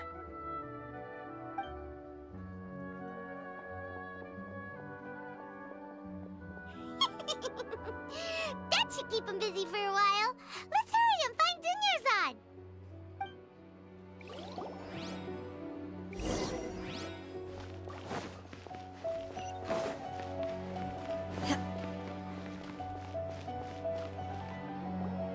There you are, Dunyarzad. We thought you might have been long gone by now. Oh, it's you two. Oh, you startled me there. You can relax now. We threw those people looking for you off the trail. Really? Thank you so much. Unfortunately, I believe there's still more of them out there looking for me.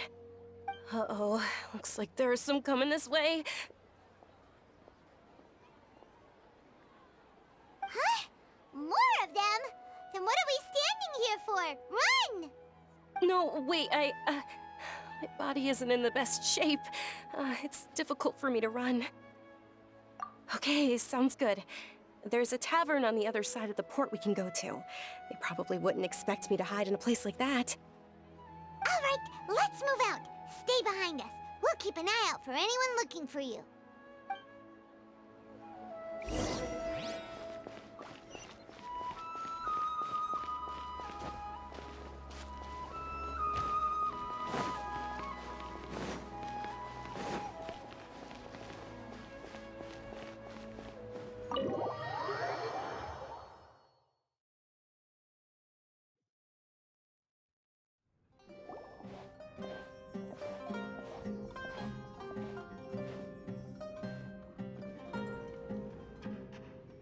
We made it.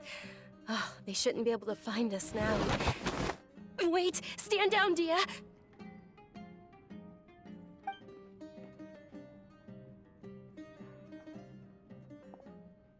My lady, who are these two?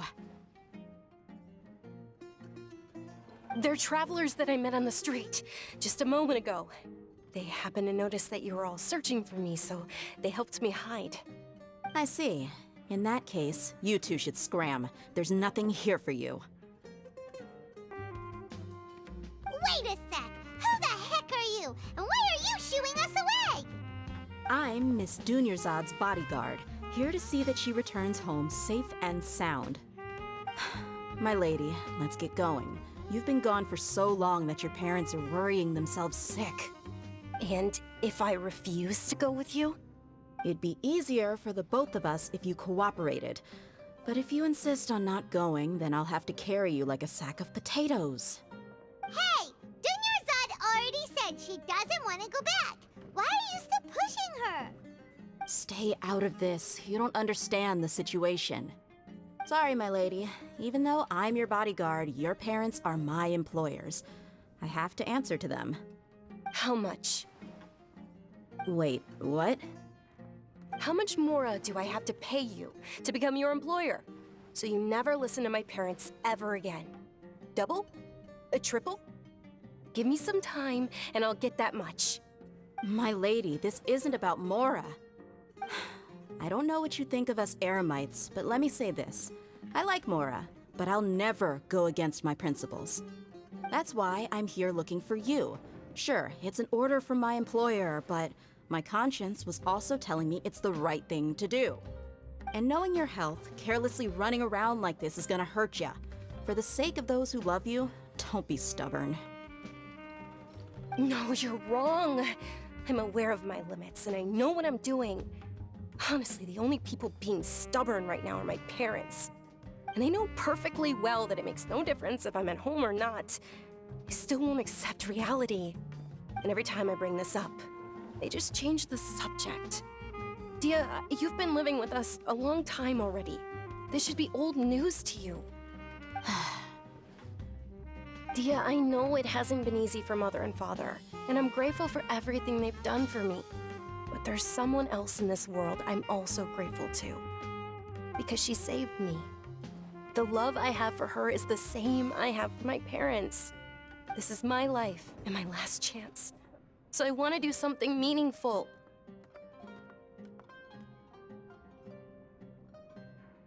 My lady, are you sure what you're doing now is meaningful? Yes, I'm sure. At least, it is to me. Fine, I won't ask you to return home anymore. But let me make something very clear. I'm only doing this because I respect your determination, not because I agree with you. Thank you, Dia.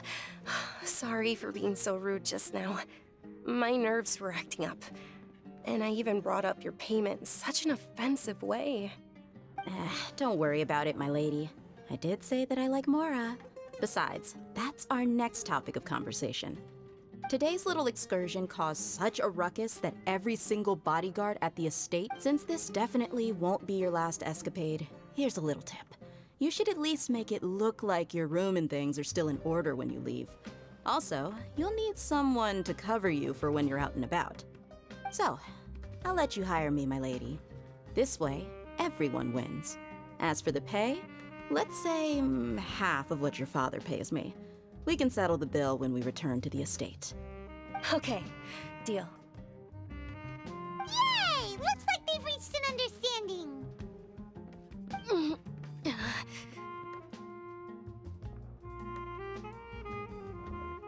I'm fine, really.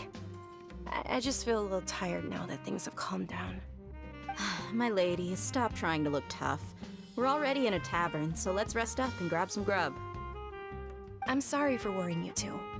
If you don't mind, I'd like for you to join us. Sure! After you rest up, we want to hear more about Lesser Lord Kusanali.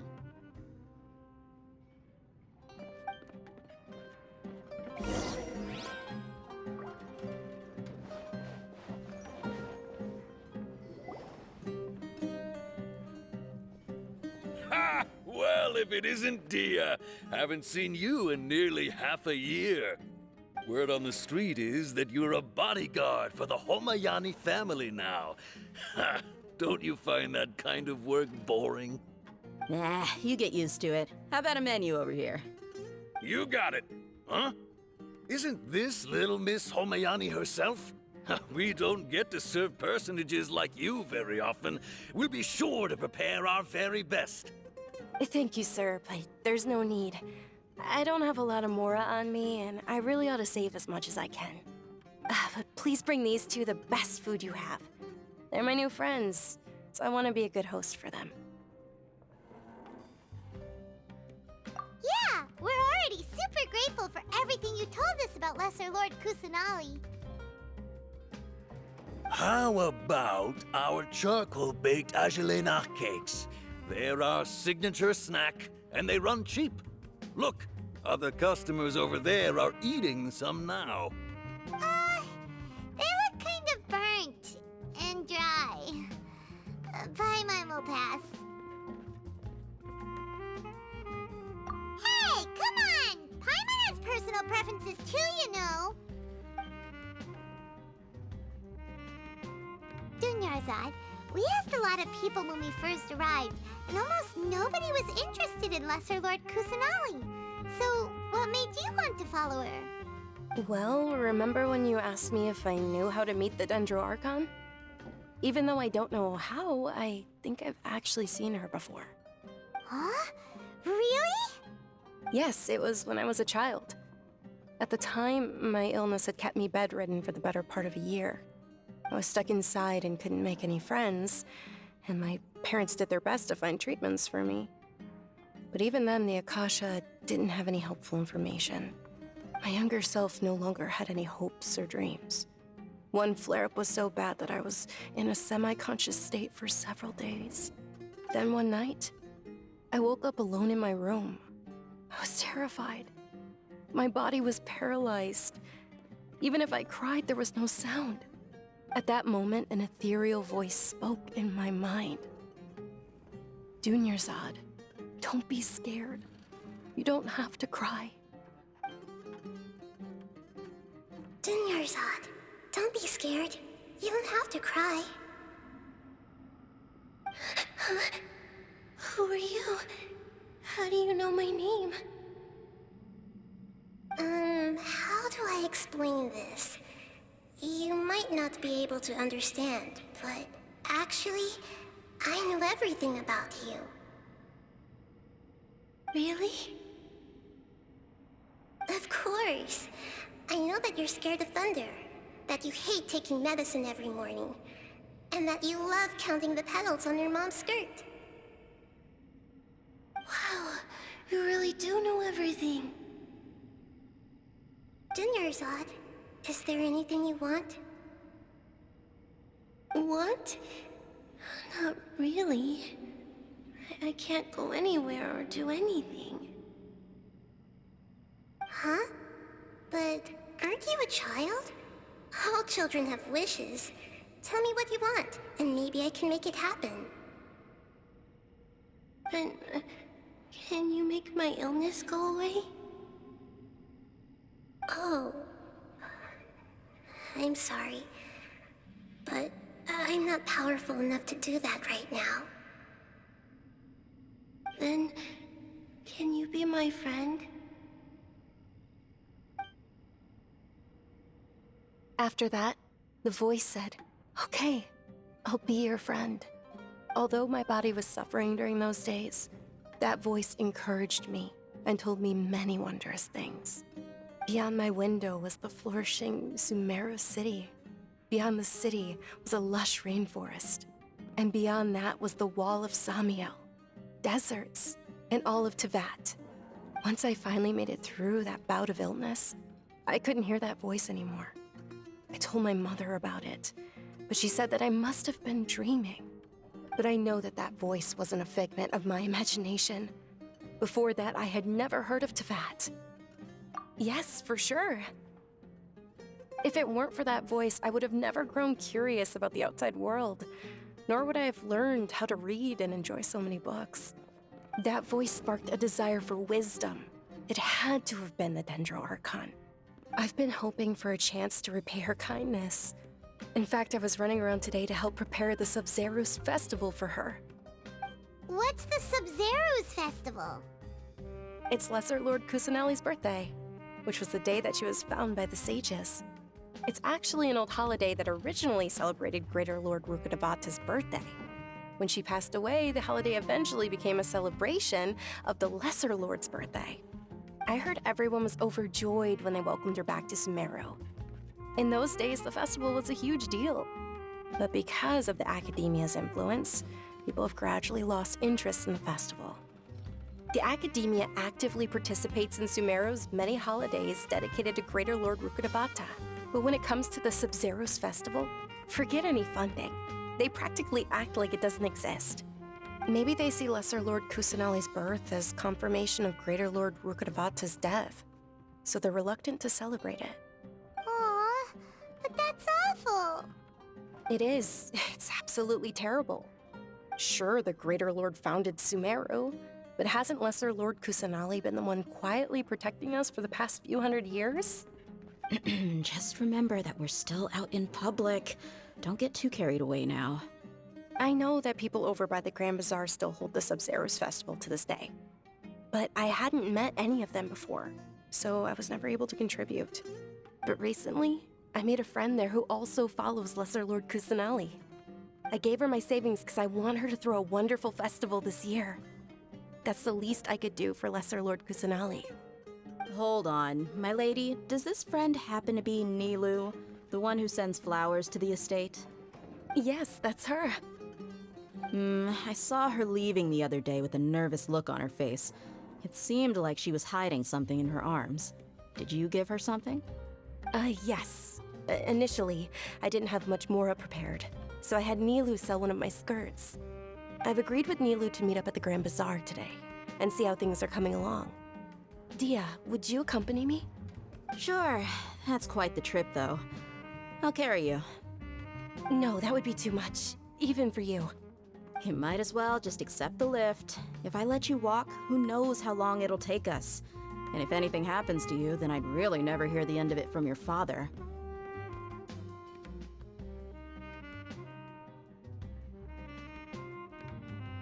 But of course!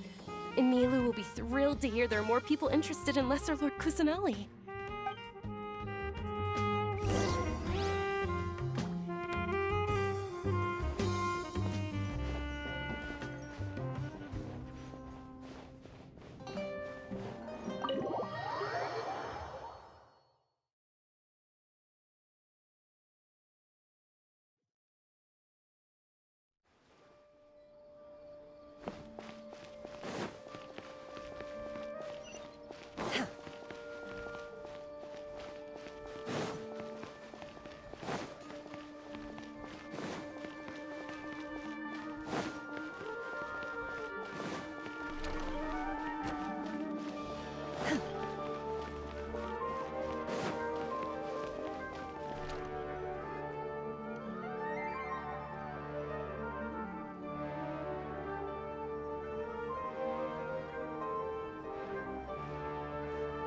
Sorry I'm late, Nilou.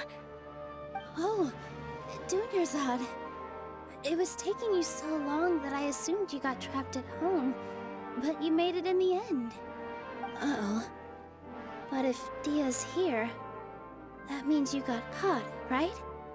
You could say that, but everything worked out. She's on our side now. Not completely. Oh, and who are these two? Oh, meet the Traveler and Paimon, my two newest friends. They're visitors who just arrived at Sumeru City and are looking for information on Lesser Lord Kusanali.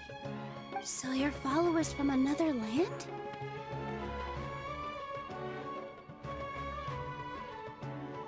That's wonderful. You two absolutely mustn't miss the Sabzeruz festival. By the way, Dunyarzad, we've already started decorating the Grand Bazaar. It looks spectacular, thanks to your generous contribution. You're very welcome. It's the only thing I could do. Do you still have enough Mora?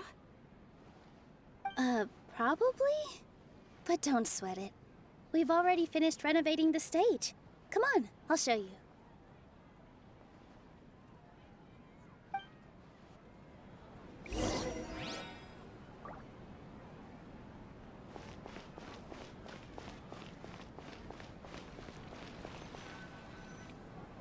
Wow! This place is amazing! Not bad. Last time I was here, the stairs were full of holes. The stairs were nothing. A little while ago, we discovered that the tree above the stage had a huge chunk of bark ready to fall off. Mr. Zubair was worried sick. We reported it to the academia many times, but they never sent anyone to deal with it. We didn't want anything bad happening, so we were going to cancel all the stage performances. Oh, probably because it was the theater asking. The academia looks down on performers like us. They probably think it would be best if the theater closed down completely. We can't let that happen, though. Not only would everyone involved in the theater go hungry, but then we wouldn't be able to hold the Sabzeruz festival anymore. Thank the Dendro Archon for Dunyarzad. With the Mora she gave us, we hired someone to patch up the tree, and we also gave the stage a much-needed makeover. The stage is going to be even prettier when it's festival time. I can't wait for you to see it. And I can't wait to see you on the stage. You've been practicing so long already. It's almost time for your dream to become reality. It's our dream. I'll do my best for the two of us. Nilou, what are you gonna be doing at the festival? She'll be dancing the Dance of Sabzeruz, the most important performance at the Sabzeruz Festival. Dunyarzad, have you told them the origin of this holiday? I only told them about the Greater Lord and Lesser Lord so far. Okay, then I'll tell you two about how this holiday came to be. According to legend, the Sabzeruz festival was originally the Goddess of Flowers' birthday celebration for the Greater Lord. A long, long time ago, on one of Greater Lord Rukkhadevata's birthdays, her friends threw her a celebratory banquet. Some of the gods got drunk. One started playing music, and the Greater Lord started singing, so the Goddess of Flowers began to dance. As she danced upon the grass, countless beautiful Parisaras began to bloom wherever she stepped. Those brilliant purple flowers became her dazzling stage. All the gods clamored, "Oh, if only time could stop at this very moment." Of course they did. When people mention the gods, they always think of the Archon War. But Sumeru's gods also had happy times. Although they aren't around anymore, they're preserved in our tradition of dance. This outfit I'm wearing is apparently based on how the Goddess of Flowers looked. Though we're just tiny people compared to the Divine, we still have to do our best to make sure that the birthday girl feels loved on her special day. Nilou, you of all people will definitely be able to convey our well wishes to the Dendro Archon. I also noticed that you went the extra mile and scattered Parisaras around the stage. They symbolize the Goddess of Flowers, after all. It's just a shame that all the real Parisaras went extinct after her death. Yeah. The Greater Lord brought forth Parisaras in memory of the Goddess of Flowers, but she ultimately could never truly replicate that beautiful purple. Thinking about the Goddess of Flowers dance makes me wish I could have seen it. If my stage were anything like that, I'd be thrilled if I had just 2 real Parisaras on the stage. So, Traveler and Paimon, what do you think? Interested in the Sabzeruz festival? Will you two be coming? All of Lesser Lord Kusanali's followers will be there for her birthday. It'll be a good opportunity for you to learn more about her. Ooh, Paimon thinks that's a great idea! Hey, come on! There's nothing wrong with enjoying a festival. Besides, it's Lesser Lord Kusanali's birthday! She'll be happy to have more people who are celebrating it. So how about we all attend the Sub-Zerus festival together?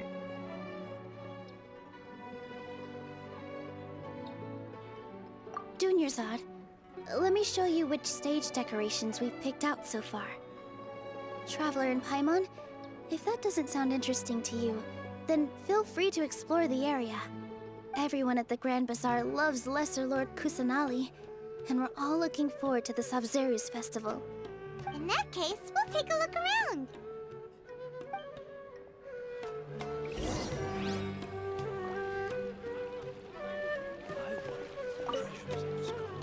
Whoa!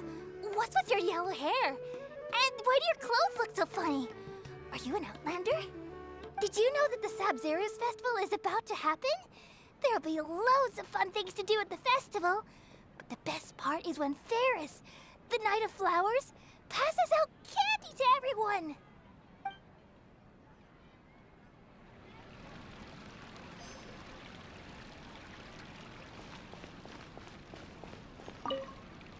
Ah, dancing at the Sub-Zerus festival. You know, I also danced when I was younger. As a child, I even asked my grandmother why we performed the dance for the Lesser Lord when it was originally done to honor the Greater Lord. My grandmother said that Greater Lord Rukkhadevata is a beloved deity and honored by all. And Lesser Lord Kusanali is too. If the Goddess of Flowers ever knew Lesser Lord Kusanali, then she would certainly have wished to be her friend and hold celebrations for her too. The Sub-Zerus festival has been losing its appeal over the years. That is, until a wealthy benefactor stepped in this year and brought the festival back to life. I heard she forked out a lot of mora to make it all happen.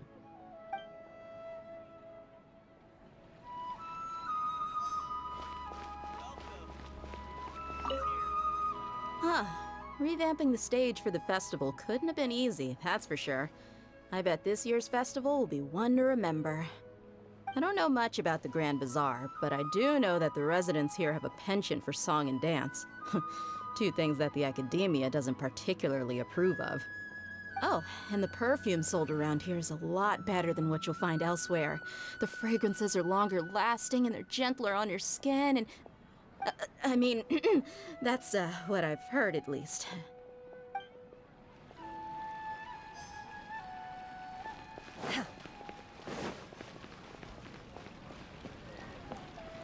Nilou, your outfit looks amazing. There's also something different about you from when we first met up.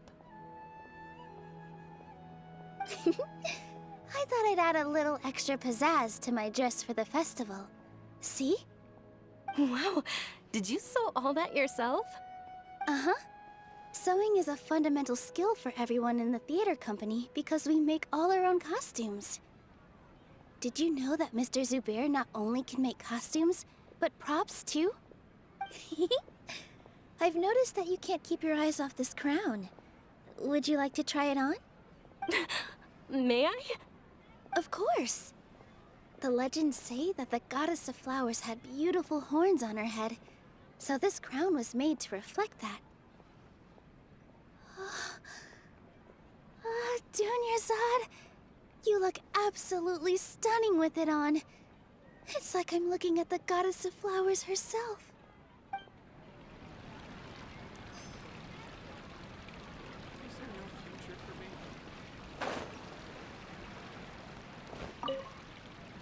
Things are really shaping up, and there's a buzz around the festival this year. We're expecting people from all over to come by this year and buy things during the festivities. Don't be fooled into thinking that Sumeru City has the best of everything. Some festival snacks are only offered here in the Grand Bazaar. And when it comes to musicians, dancers, or singers, the Grand Bazaar's got the best of the best. Sure, those folks at the Academia might not like it, but what's a festival without song and dance?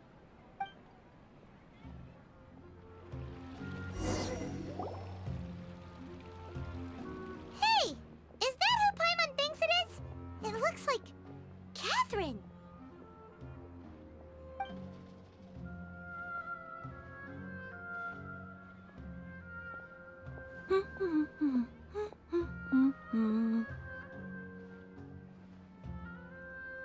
Huh.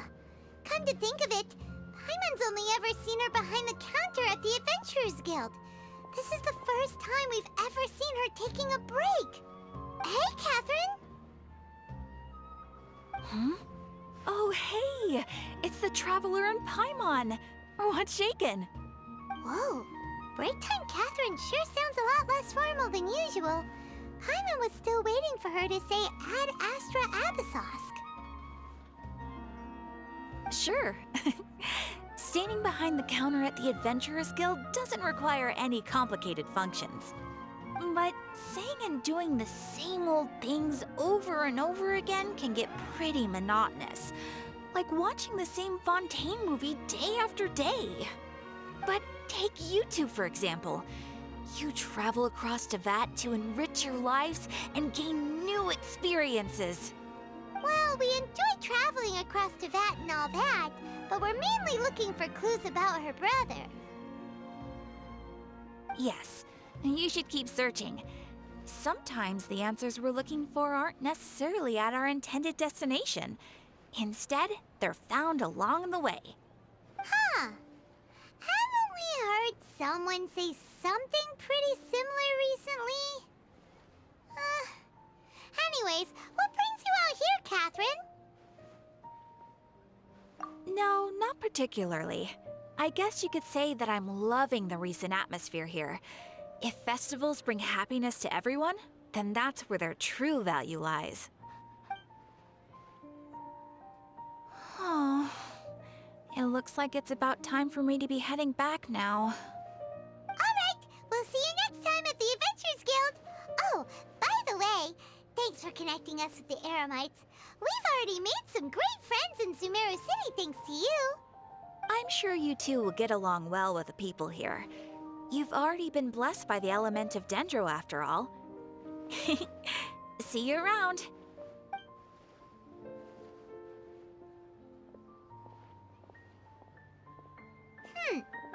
There's something really different about Catherine today. Hey, Traveler. Paimon. Oh, hey, Dia! What's going on? I've got something to tell ya.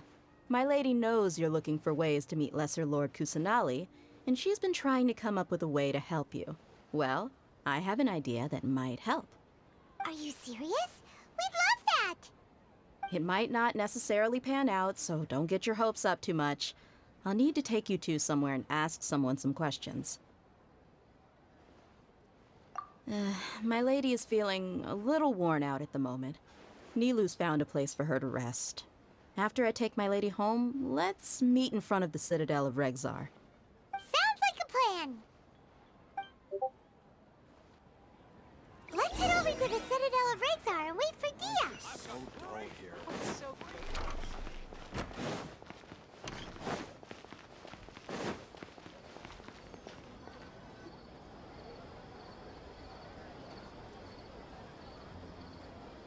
Sorry, I'm late.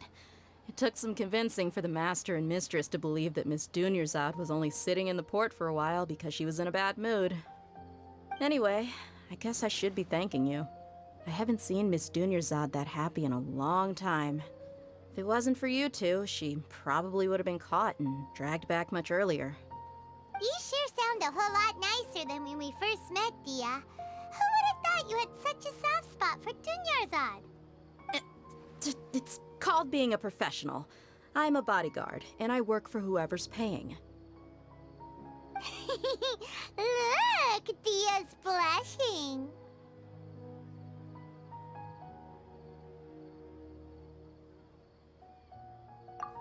Listen, you two. I don't expect to be working for Miss Dunyarzad very long, but I hope to finish things on a positive note if possible. Let's cut the chit-chat and head into the Citadel. We'll see if the person I know has a way for you two to meet with the Lesser Lord.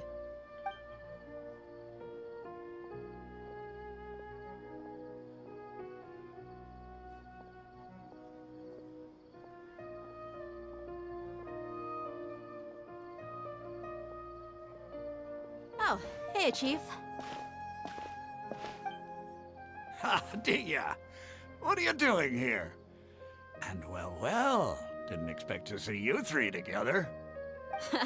I take it you all know each other already? Mm-hmm. We met this morning after the Adventurers Guild pointed us to Osfond for more info. No kidding. Huh. So, where's Ruksha? I thought I'd help these two out by asking about the theft. Anything you can tell him? Ruksha's gone over to the Academia. The Grand Sage recently ordered Sumeru City to begin bolstering its defenses, so people from all over have been called back to the city. Since you've already mentioned the theft, I suppose I might as well tell him what we know.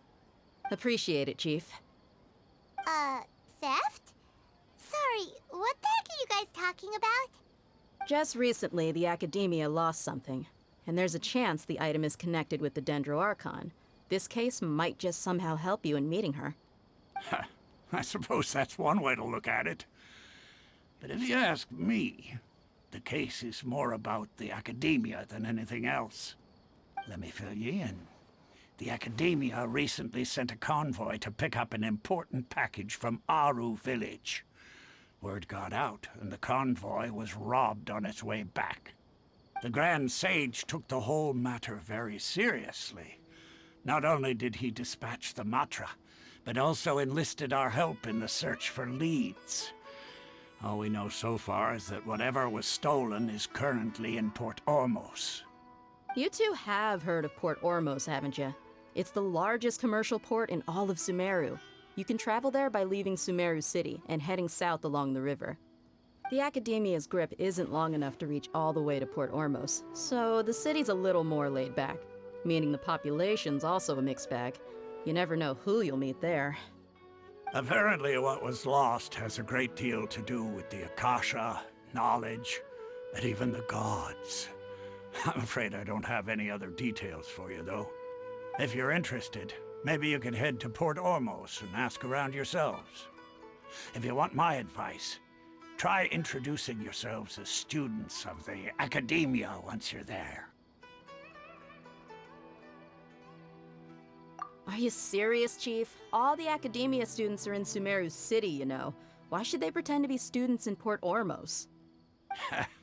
If you're also interested, just go there and see what happens. Count me out. I've got plenty of work to do here for the Homayani family. And take it from me, if you two really do decide to visit Port Ormos, you'd best watch your backs. Let's just say that the Eremites there aren't nearly as friendly as those here in Sumeru City. There are even some extremists who go around shouting slogans like, "Retake Sumeru for King Deshret." Word is that more and more are joining their movement. They're becoming a real headache for Chief and the others. You bet they are. King Deshret's been dead for thousands of years. Now they start spreading rumors of his return. Ridiculous. Not everyone's like you, Chief. Even the desert natives who abandoned their homes in the wilderness still wish to have a god of their own. Well, Traveler, that's about all the information we have for you. Thanks, Dia, and you too, Osfond. Since we've gathered all we could for the moment in Sumeru City, let's head to Port Ormos and see what we can find next. Miss Dunyarzad is looking forward to seeing you both at the Sub-Zerus Festival, so be sure to get yourselves back here in time for that. Good. Then we'll see you both at the Sub-Zerus Festival.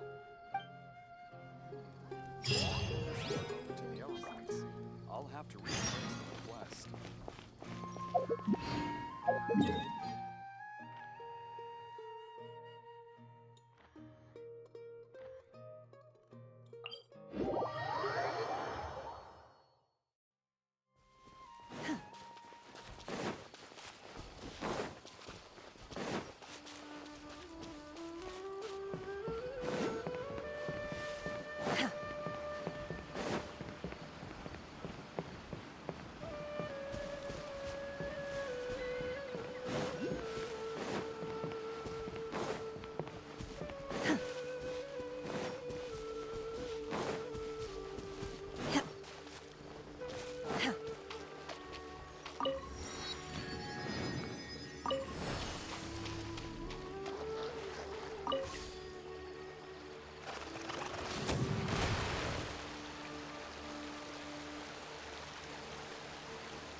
Come and have a good look yourself.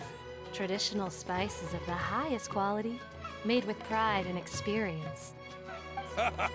You've got a deal. I can't thank you enough for always looking after my business. Believe me, I'm not making this up. Several Eremite mercenary groups are nearly in open conflict, but does the Corps of 30 care? And that's not all. Did you know that... Wow! Talk about hurly-burly! This place is busy!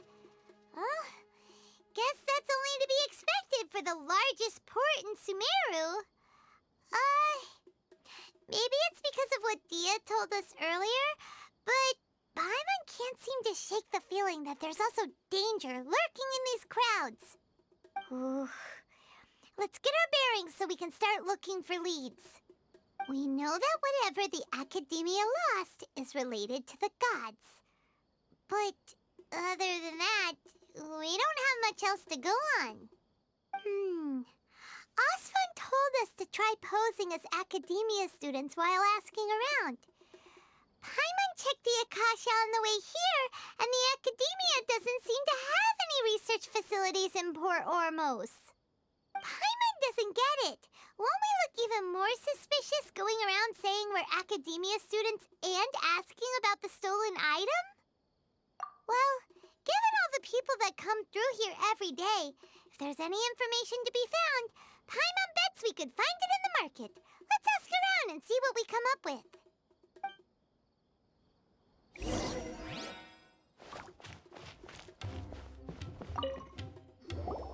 Welcome. Welcome. How can I help you two? Hi there. We would like to ask you a question. Do students from the Academia ever come to Port Ormos? Of course. Especially around this time of year. Students from Sumeru City that are about to graduate often come to Port Ormos to cut loose a little. Many people often talk about how hard it is to get accepted into the Academia, let alone graduate. But those who finish their studies and go on to become full-time researchers at the Academia have it even harder. Sure, we may not be Sumeru City, but Port Ormos offers beautiful scenery and a stress-free environment. Some even say it's good luck to come to Port Ormos, so students and researchers come flocking here when things get to be too much at the Academia. You see over there? Those are students from the Academia. They've been looking worried and miserable ever since they got here a few days ago. If you ask me, the life of a merchant is better. So long as the Akasha teaches us what we need, then life is good. Those students seem to be discussing something. Let's see if we can listen in.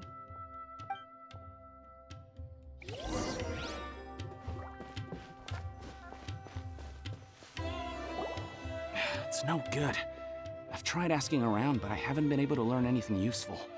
Not to mention that a bunch of scary-looking Eremite mercenaries have been posted along the streets now. There's been a lot of fighting between the different Eremite factions in Port Ormos. If we choose to move on our own, then it would be wise to steer clear of them. Especially the group that's constantly shouting some stuff about King Deshret and some resurrection. I've even heard that the Citadel of Regzar is starting to get fed up with them. What was that group called again? Ein something or other? They're called Ein El Akhmar. Today, I heard that the thing we're after might be in their possession at the moment. Wait, come again? Don't you see? Many of the Eremites in Port Ormos deal with trading this kind of thing. They're usually pretty wary of outsiders, but not so with students of the Academia. It's because the kind of goods that students are looking for aren't the kind of goods that Eremites are after. As long as they know you're a student, then deals can be made. I've heard that Ein El Akhmar likes to set up shop at the Jafar Tavern. Supposedly, if you're willing to part with 500,000 Mora, they'll give you info on anything. Wait, did you say 500,000? If information alone costs that much, then how could we ever afford to buy what we're looking for? I guess we might as well give up on trying to graduate this way. I wouldn't worry too much. Our field of research is very niche. Who else could possibly be after that kind of shady knowledge?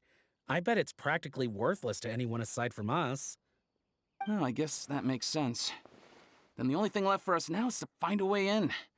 Why don't we all just pool our money together and pay for the information?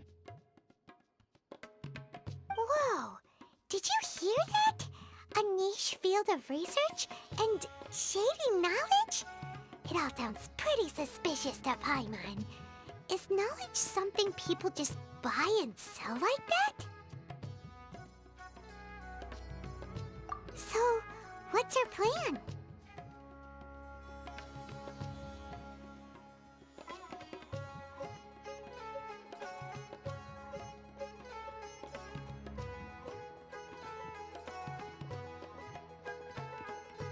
Wait! Didn't you hear what they just said? Buying information is going to cost us 500,000 Mora! Have you lost your mind? Oh, all right. Paimon never thought she'd agree to parting with that kind of Mora. But if you know what you're doing, then we should give it a shot.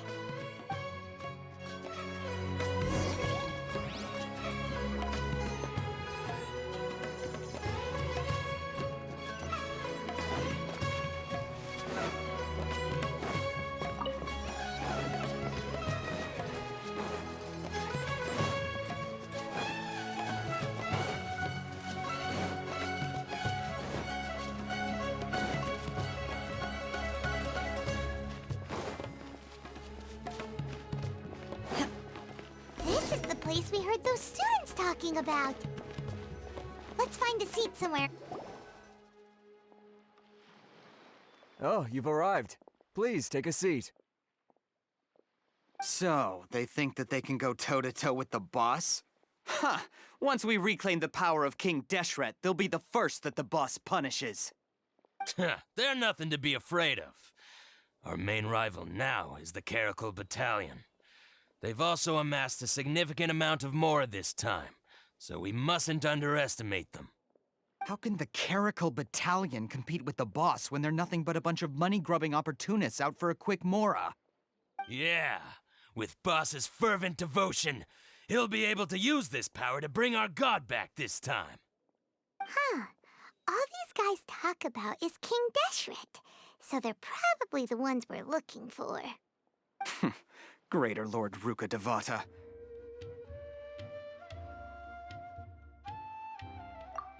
You're still resolved. Fine. Let's talk somewhere with fewer people.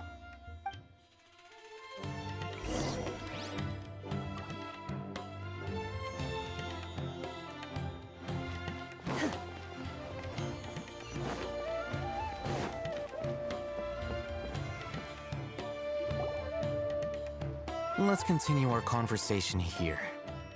If you wish to learn more about the knowledge capsule that the Academia lost, then you must help me with something. I need you to find someone named Dory, a traveling merchant. Unlike the peddlers who hawk inferior knowledge capsules, she often has quality goods in stock. Some say that as long as there is profit to be made, there is nothing she won't dare to sell. She's guarded against people from the Academia because most of her wares don't comply with Academia regulations. I think she blacklisted me. I met with her informant, but it soon became clear that they had no intention of letting me get any further. Become one of Dory's customers and earn her trust. This is my condition for further collaboration. Why do you want us to meet with her? Until you complete this task, you don't have question privileges. Fine. So how do we go about doing this? You two are Outlanders who haven't been here for long, so Dory should view you as safe clients. I'll give you the informant's address and their contact password. Beyond the password, though, I have no way of knowing what other tricks she might have up her sleeve. You'll have to improvise. This is kind of nerve-wracking. The true challenge begins after you meet her. She has a keen nose for Mora and a shrewd eye for wares, and she only likes customers who she deems to have good taste. I'll prepare some funds for you. Buy her highest quality wares and earn her approval. But we only just saw a knowledge capsule for the first time. We don't know how to tell which ones are good and which ones are bad. Is that something we can learn quickly? That's true. Have you two heard of elemental sight? Oh? That's a surprise. Guess I'll have to hold you in higher regard. Anyway, that ability should resolve your issue.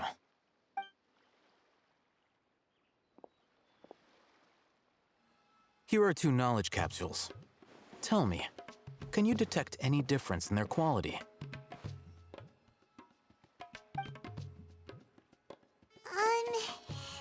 They look the same to Paimon. Try inspecting them with elemental sight. How'd it go? Did you see anything?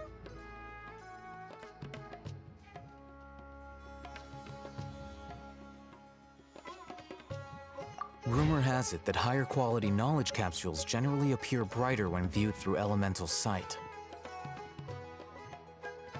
That's because knowledge originates from Irminsul, the root of Dendro power itself.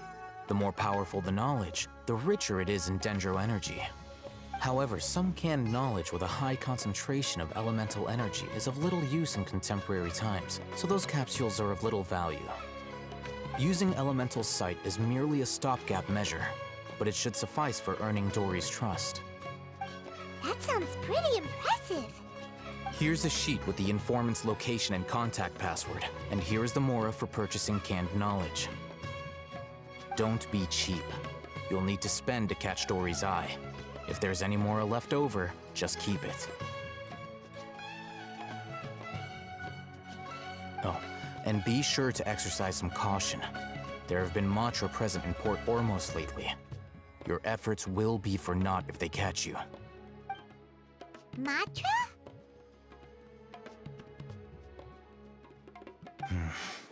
They belong to the Academia's regulatory body. They also handle cases of illegal canned knowledge transactions. Like I said, the Academia has banned both their trade and possession.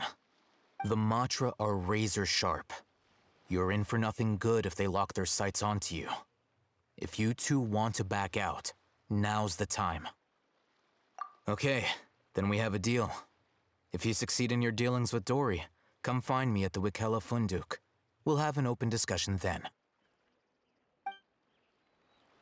Looking at what Alhaitham wrote, Dory's informant is a traitor near Old Ormos. Let's follow these instructions and try to get in contact with him. Hello. What are you two looking to buy? Wait, are you sure you're remembering that right? Paimon doesn't think it was that on the paper. What a unique palate. We have unripe hara fruits, but we usually keep them in the back. I'll have someone escort you. Following the paper got us past the first round. Ronak, these two want to buy unripe hara fruits. Show them to the warehouse. Got it. You two, please follow me. You two have a fascinating fashion sense. We haven't seen a customer wearing a Sumeru rose for quite some time. Hold on. Let me think. Sumeru rose means common merch. No, look again. We're obviously wearing morning flowers. Ah, my mistake. I do apologize. Whew. That pop quiz sure was scary. Ah, the warehouse is up ahead. Please follow me.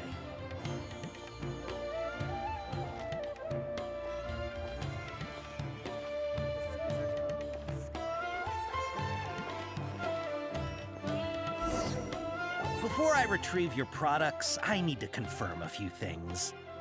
Please forgive me, but we may not have sufficient stock for you today. Earlier, many of our hara fruits were taken by mice. Thanks. If better goods come in, you'll be the first to know. You look like you have some skill. Why don't I pick out some fruits that'll make you dizzy? No, that's not it. The paper said that heat stroke is the answer to erudition. Ugh, eating something that causes heat stroke sounds horrifying. I'm sorry. But as things currently... He's cautious of us. Let's take a closer look at...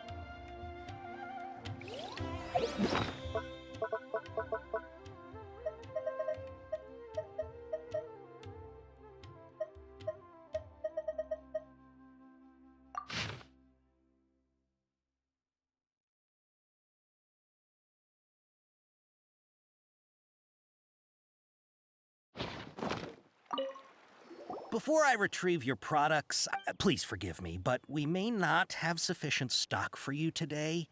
Earlier, many of our hara fruits were taken by mice. Thanks. If better goods come in, you'll be the first to know.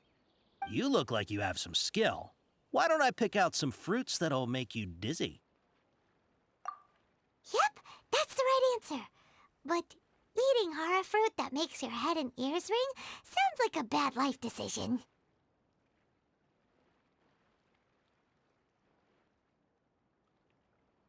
Would you like your hara fruits to be packaged in the Sumeru City or Port Ormos style? Wow, you two sure are generous customers. We'll be sure to package your products beautifully.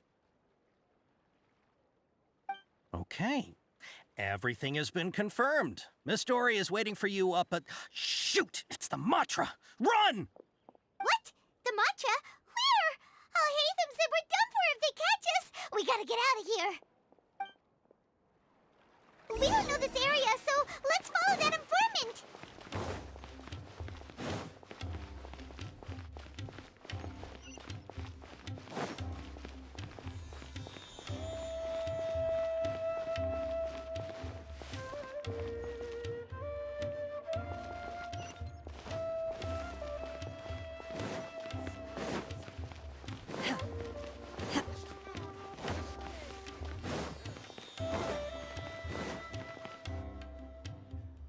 He ran that way!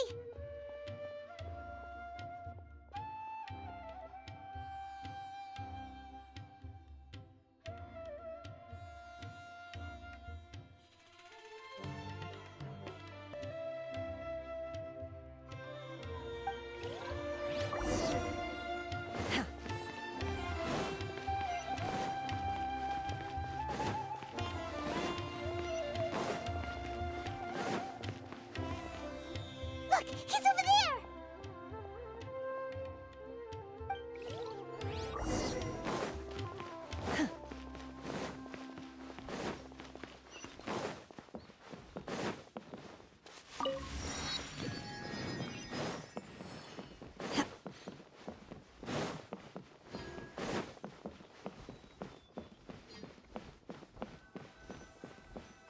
Hey! If you're hiding from the Rishbaland tiger, come this way! Another password! Huh? Oh, that voice came from behind the building on the... Here, over here. You can stop running now.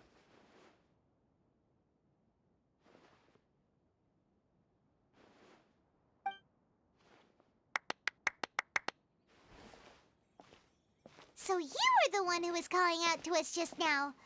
But, are we definitely gonna be safe here? These two good customers wish to buy some hara fruit, Miss Dory. And if there's nothing else, I'll just excuse myself. Oh, very good. Thank you. Huh? Wait, you're Dory? Paimon sure thought you'd look a whole lot scarier. Hey, what are you trying to say, Princess Pea-Brain? I can be scary enough when I need to be, believe you me. If you don't watch what you say, then you can forget about doing any business. But it seems you two have actually done pretty well so far. Not only did you manage to find the informant, your reactions were also pretty sharp.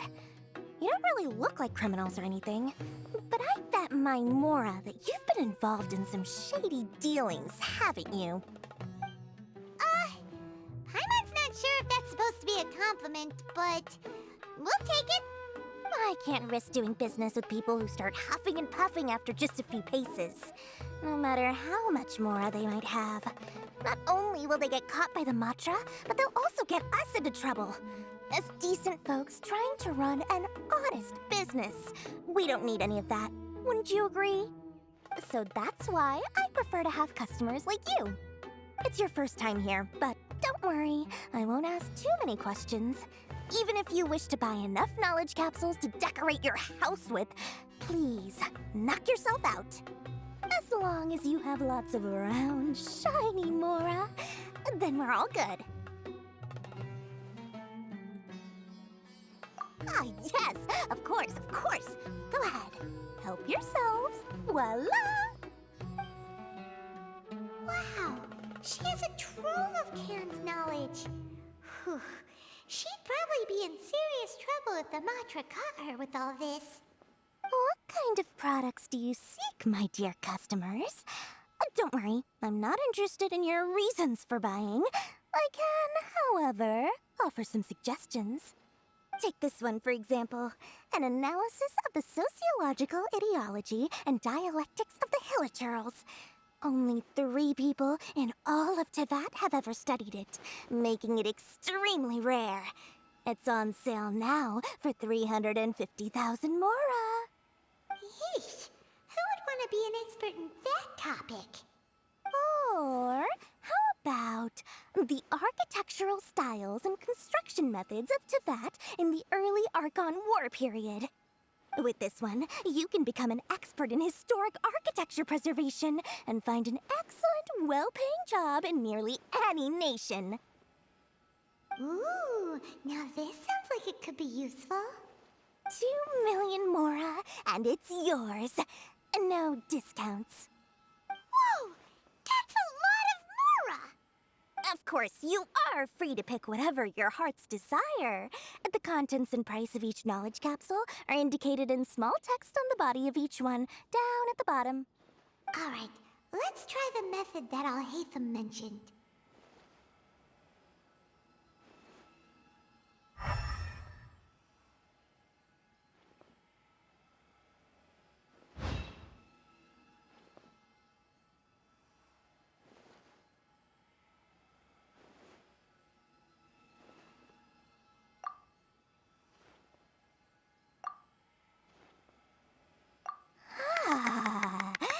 You've really got a good head on your shoulders, and quite the eye for quality. We'll take these, please and thank you. My oh my, you are blessed with a taste for both the exquisite and the extravagant. Customers like you are a rare breed. 1 in 100. No, 1 in 1,000 even. Listen, I have a special offer for you two. If you spend just 100,000 more, you can pick any knowledge capsule of your choice up to a value of 1 million Mora. Say what now? Hey, did you hear that? Spend another 100K and we get a capsule worth a whole million! But all the canned knowledge we just bought is easily worth 500,000 Mora. If we spend just a little more, we can get something worth 1 million Mora. Isn't that a fantastic deal? Think about it. We've gone to all this trouble to get this canned knowledge. And so far, everything we bought belongs to Alhaitham. Aren't you even the least bit curious about how this whole canned knowledge thing works? We're talking instant knowledge here. Don't you want to try it yourself?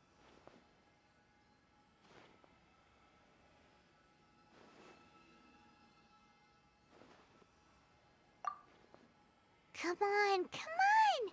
We still have around 100,000 of Alhaitham's Mora left, so let's put it to good use by finding something useful for you. Ahem, you've got a deal, Dory. We'd like to spend an extra 100,000 Mora. Excellent! Then please, select from this fine collection of canned knowledge over here. Hold on a second. Paimon thought we could choose whatever we wanted. Why can't we choose the ones from over there? Oh, but my dear customer, the knowledge capsules over here are worth 1 million Mora each. I'm sure discerning customers like yourselves will be able to find something to your liking. Please, take your time. Uh-oh, Paimon has a bad feeling about this. Let's use Elemental Sight again to check these.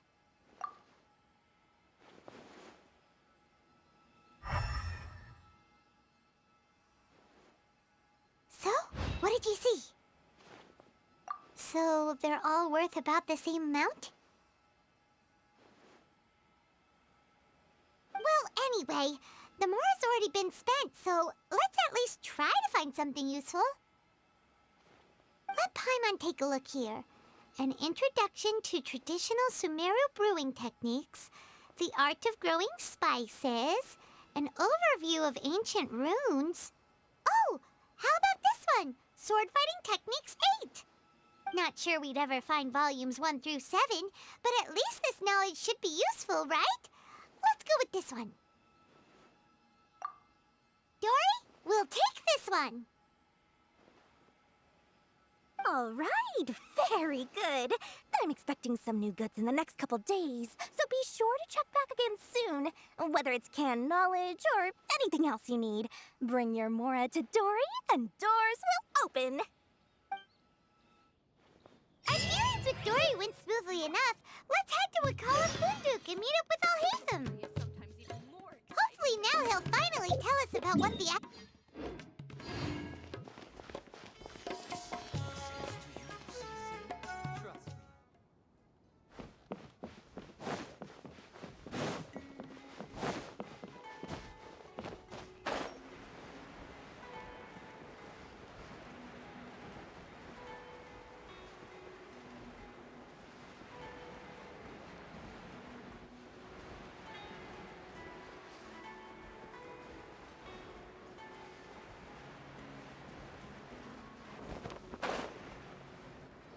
Ha, you two made it. And from the looks on your faces, you were successful. Whoa, there's so many people from the academia here. Why would you pick this place as our meetup spot? Well, Wakela Funduk is under the Academia's control, so naturally the Academia has people working here. I came to Port Ormos under the pretense of conducting official business. You're a pretty daring guy. Relax. No one here is interested in anything we say, and the Matcher won't come here. Okay now, tell me how your encounter with Dory went.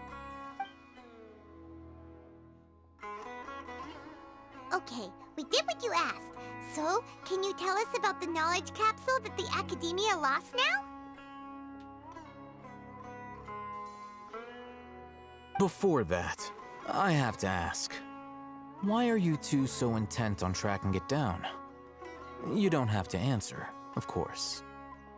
Yeah, she just wants to meet the God of Wisdom and ask her about something important. We've been in Sumeru for a while now, but we still haven't found a way. When we heard that the Academia had lost something that might be related to the gods, we came here in case it turned out to be our lucky break. In that case, you're on the right track. A short while ago, the Academia lost a knowledge capsule in the desert. It's supposedly a divine knowledge capsule. Use it, and you'll gain the wisdom of the gods. Wow, there's really such a thing as that? Hey, if we find it, do you think we could learn how to meet the Dendro Archon? Ooh, or even how to find your brother? I highly doubt it has any mystical properties, but it does indeed exist. And it's right here, in Port Ormos. So, where exactly? That's what we need to find out next. I won't deny that. I am investigating because I'm curious as to what the divine knowledge capsule truly is. As you know, the Eremites in Port Ormos also have their eyes on it. It is an extremely precious item. The knowledge contained within may bring great power or wealth to whoever has it in their possession. Several brigades have been vying for ownership of it as of late, but there is still no victor. My personal finances and connections cannot compete with those of the Eremites. After attempting various methods, I finally managed to reach a tentative agreement with several brigades. I agreed to forego ownership of the divine knowledge capsule in exchange for the opportunity to study it. After all, there's no harm in understanding what it is. However, there are those who are less amenable to negotiation, such as those from Ain al-Ahmar. They adamantly believe that the divine knowledge capsule contains King Deshret's power, and that he will return to this world when they obtain it. They refuse to let anyone from the Academia tarnish their deity's soul. So you kept hounding them because they refused to cooperate with you? Yes. Ain al-Ahmar isn't exactly wealthy, but its members are determined to get that capsule by any means necessary.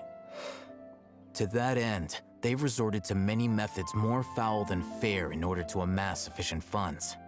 So, I've been sabotaging their business to force them into negotiating with me. The Divine Knowledge Capsule should be up for a secret auction within the next few days. Each brigade will place their own bid, and the prize will be covertly given to the winner. To ensure the capsule's security and to evade the Matra's notice, the winning brigade will not publicly disclose their victory.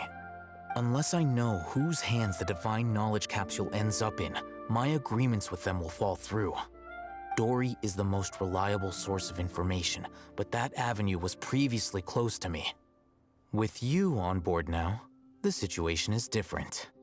In other words, you wanted us to befriend Dory so you could find out where the Divine Knowledge Capsule is. Yes, you can say that. But this arrangement harms none of us. The day after tomorrow, go back to Dory and try to purchase information on the Divine Knowledge Capsule's whereabouts. If she has no information, wait 2 days and approach her again. If I get the opportunity to study the Divine Knowledge Capsule, I will relay my findings to you. Will that suffice as compensation? Okay, then we'll meet up in 2 days. Alhaitham, before you go, we actually bought a knowledge capsule for ourselves, but we're not sure how to use it. You two want to try using a knowledge capsule? Sure, I can teach you. Doing so right under the Academia's nose is a bit problematic, though. What do you say we head to the outskirts of town?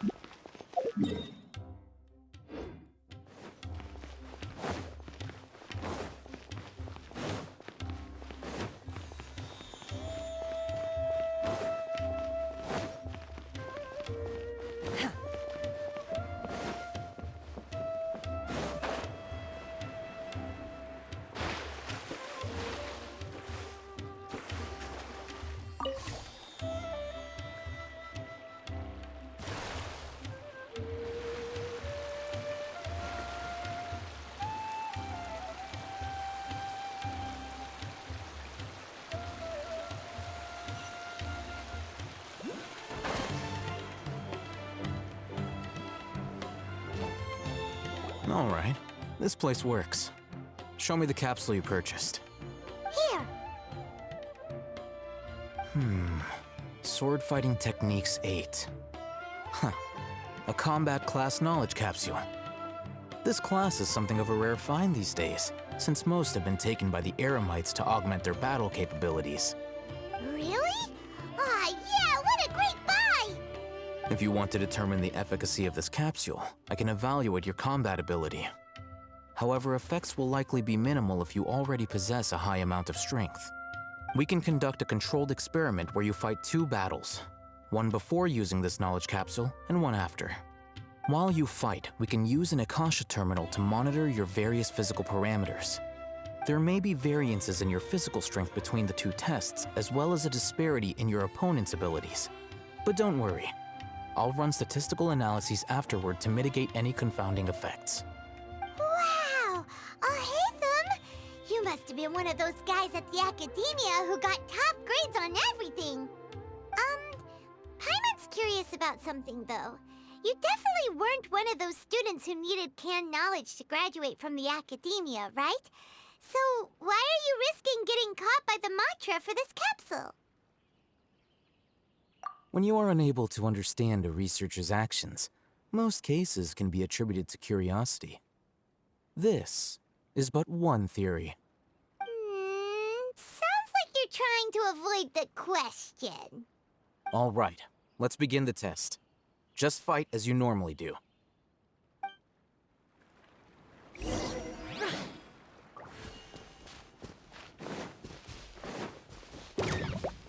My will embodied!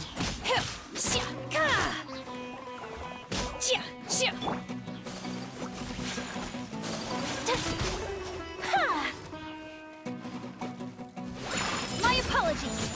Yeah!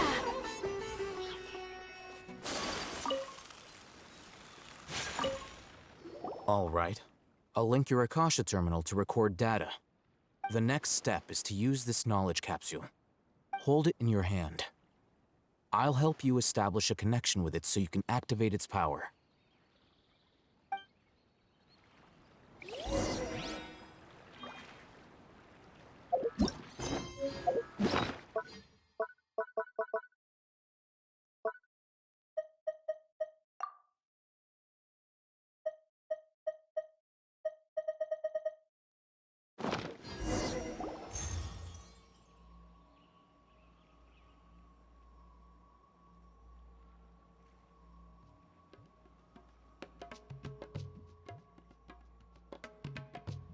Hey, how are you feeling?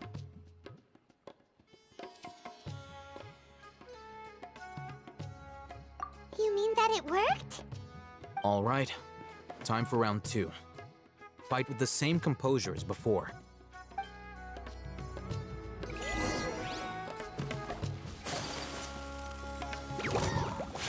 Take flight! Ta! Yeah! Ta! Ha! Ta! Yeah! Ta! Ha! Ha! Ta! Yeah!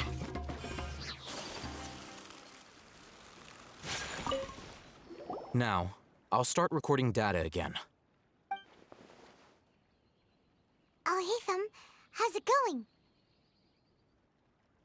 Well, the knowledge capsule you purchased did improve her combat capability. During the second fight, her overall fighting performance increased by 0.073%. Wait, how much?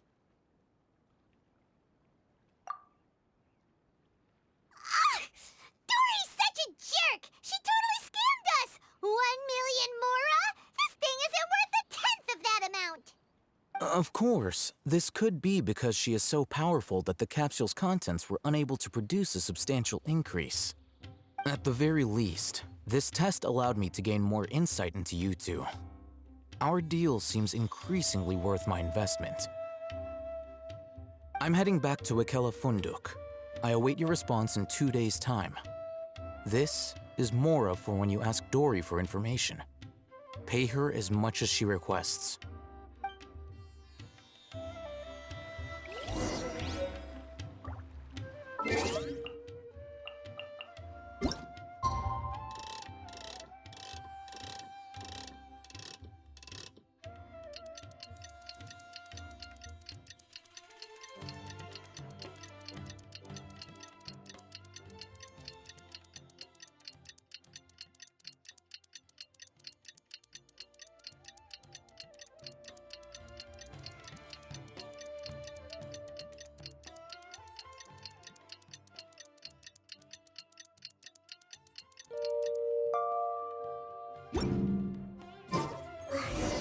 Let's see Dory today and ask her about where the divine knowledge...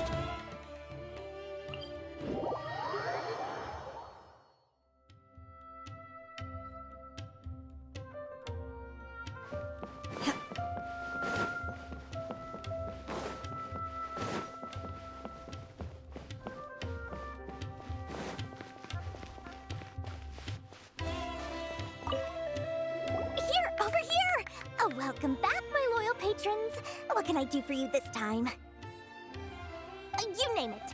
Canned knowledge, supplies, or anything else you need. I'll find a way to get it. Where there's a waterfall of Mora, there's a way.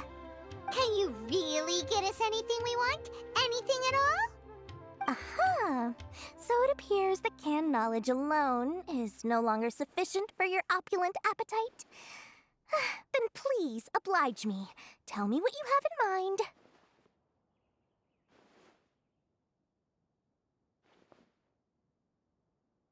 Oh!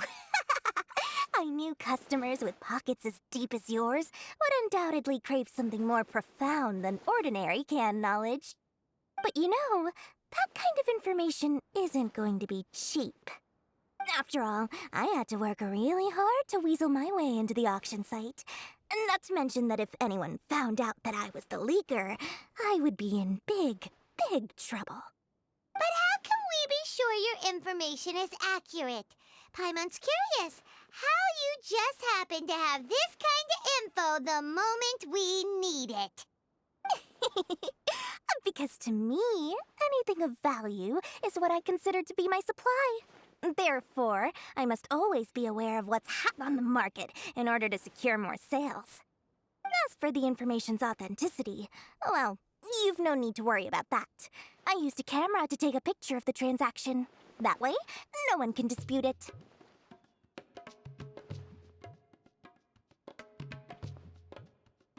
It's always a pleasure doing business with such sterling patrons. Now that you've paid in full, here's the scoop. The Divine Knowledge Capsule was purchased yesterday by a certain Misery, the leader of Ain El Ahmar. Ain El Ahmar? You mean the Eremites who worshipped King Deshret? Ah, so you're already familiar with them. The group has done everything in their power to obtain the Divine Knowledge Capsule. After all, they believe it contains the power of King Deshret. That Divine Knowledge Capsule is unlike any other canned knowledge I've seen before. It was glowing bright red. The capsule is clearly visible in the picture I took. You can look for yourself. Thanks for the info, Dory. Please, it's my pleasure. It's all thanks to discerning customers such as yourselves that my efforts yesterday were not in vain. Please, don't hesitate to contact me if you ever need anything else in the future. Mora for Dory opens doors. Well, we figured out where the Divine Knowledge Capsule is. Turns out, it ended up in the... Let's head back and talk to Al-Haytham.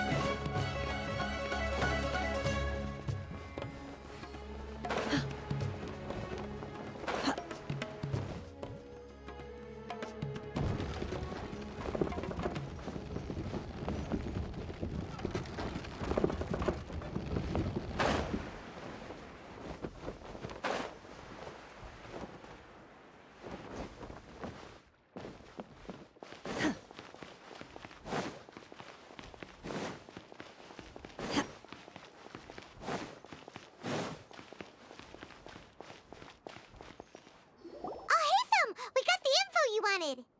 Really? All right. Let's hear it. Dory even gave us evidence to verify the intel. Have a look. Huh, look at that. Clear as day. It must have taken some guts just to infiltrate the scene of the Eremites' transaction. But then to get close enough to take a picture like this. Bold move, Dory. Very bold move. All right. The person in this picture is indeed Misery, the leader of Ain El Ahmar. And the glowing red capsule he's holding appears to be the Divine Knowledge Capsule. In which case, if we play our cards right, when we confront them next week, we should be able to force them to show their hand. At first, Paimon didn't get why you were provoking these Ain El Ahmar guys. But now, it sort of makes sense. Everything's playing right into your hands. After we defeat them, we can finally have a serious talk with their boss and get them to lend us the Divine Knowledge Capsule. Thank you for your time and efforts. Take a few days off while I make some preparations. Let's meet up again on the afternoon of the arranged date, 3 o'clock sharp.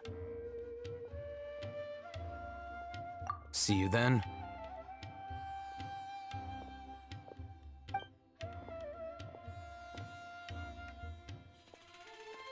Al-Haytham sure is taking his time. Where could he be? Oh, there he is. Sorry to keep you waiting. Let's head to the pier in front of Pharos Lighthouse. Yep, let's go.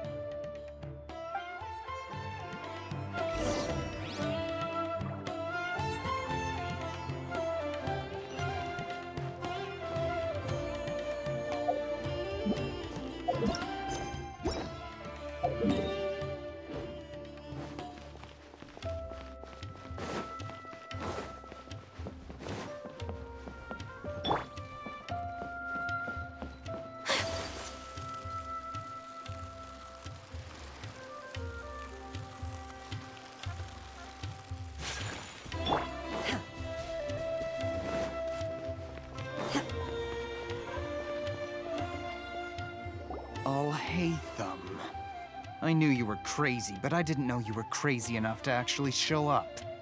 It was I who demanded that these negotiations take place. I was more worried that you might go back on your promise. But to your credit, it appears that you're sticking to your word. This is turning into quite an occasion. I also brought some backup. I assume you don't mind. Backup? Aren't you the brat from the restaurant the other day? You've come to support this lunatic because he helped you out? Fine. Your funeral. I'm not going to mince my words. Once we're done with you, you'll be nothing more than fish food. Get 'em, boys!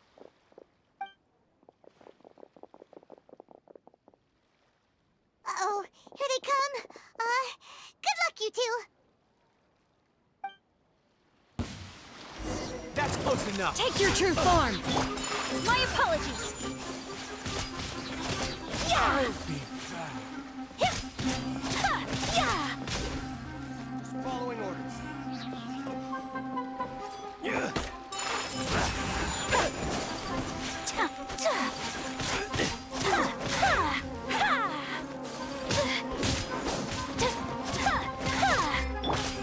Let's light it up. Transfiguration. Take flight.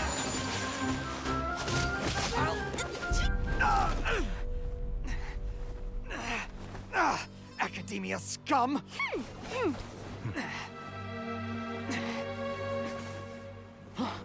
Boss! Finally!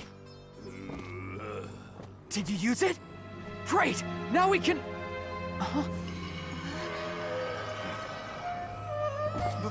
Boss? Boss!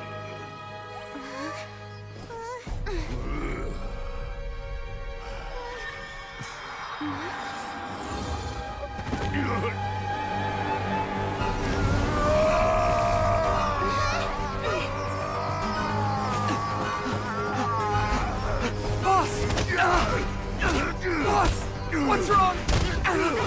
What happened to him? We have to cut his Akasha connection, now.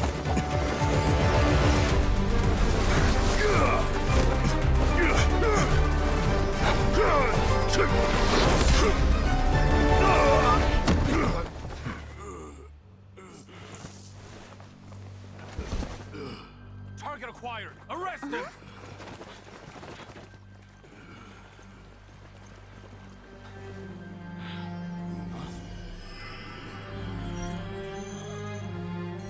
Do not impede our work. Is that understood, Alhaitham? Of course. I was only trying to help. Take him away!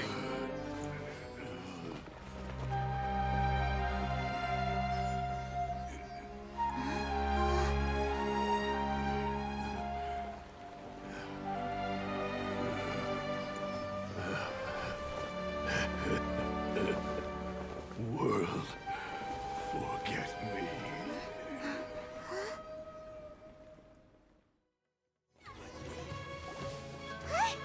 What in Tibet just happened?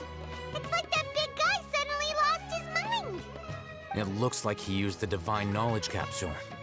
You mean the Divine Knowledge Capsule did that to him?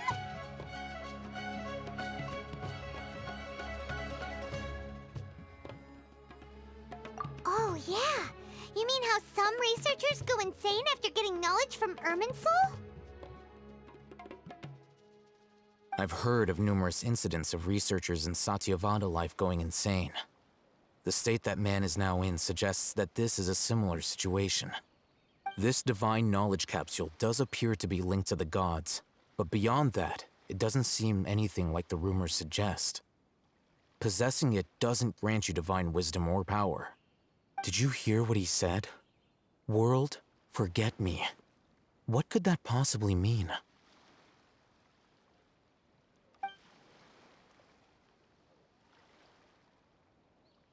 If the mantra took him away, then that means the Academia got the Divine Knowledge Capsule back, too. What a shame. We were so close. Still, Paimon didn't expect the Divine Knowledge Capsule would be so dangerous. Imagine if we tried to open it. Oh, who knows what would have happened to us? As things stand, there is no reason for me to remain in Port Ormos. I believe our collaboration has also reached its end. Oh, we were so busy trying to find the Divine Knowledge Capsule that Paimon forgot to ask you something. Since you're a member of the Academia, do you have any idea how we could go about meeting Lesser Lord Kusanali? Truthfully, I don't. Lesser Lord Kusanali appears to exist outside of Sumeru's entire administration. Most of the time, you wouldn't know she exists at all.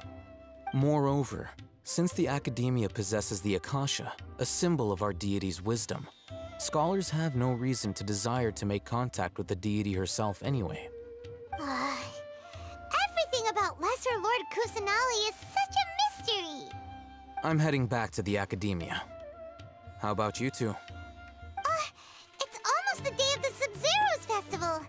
Maybe we should head back too. We've been rushed off our feet over the past few days, so maybe a little rest and relaxation will do us good.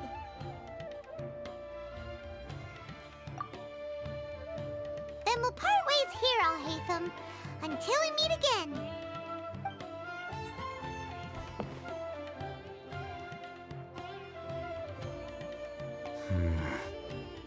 Now, do I deal with this thing first?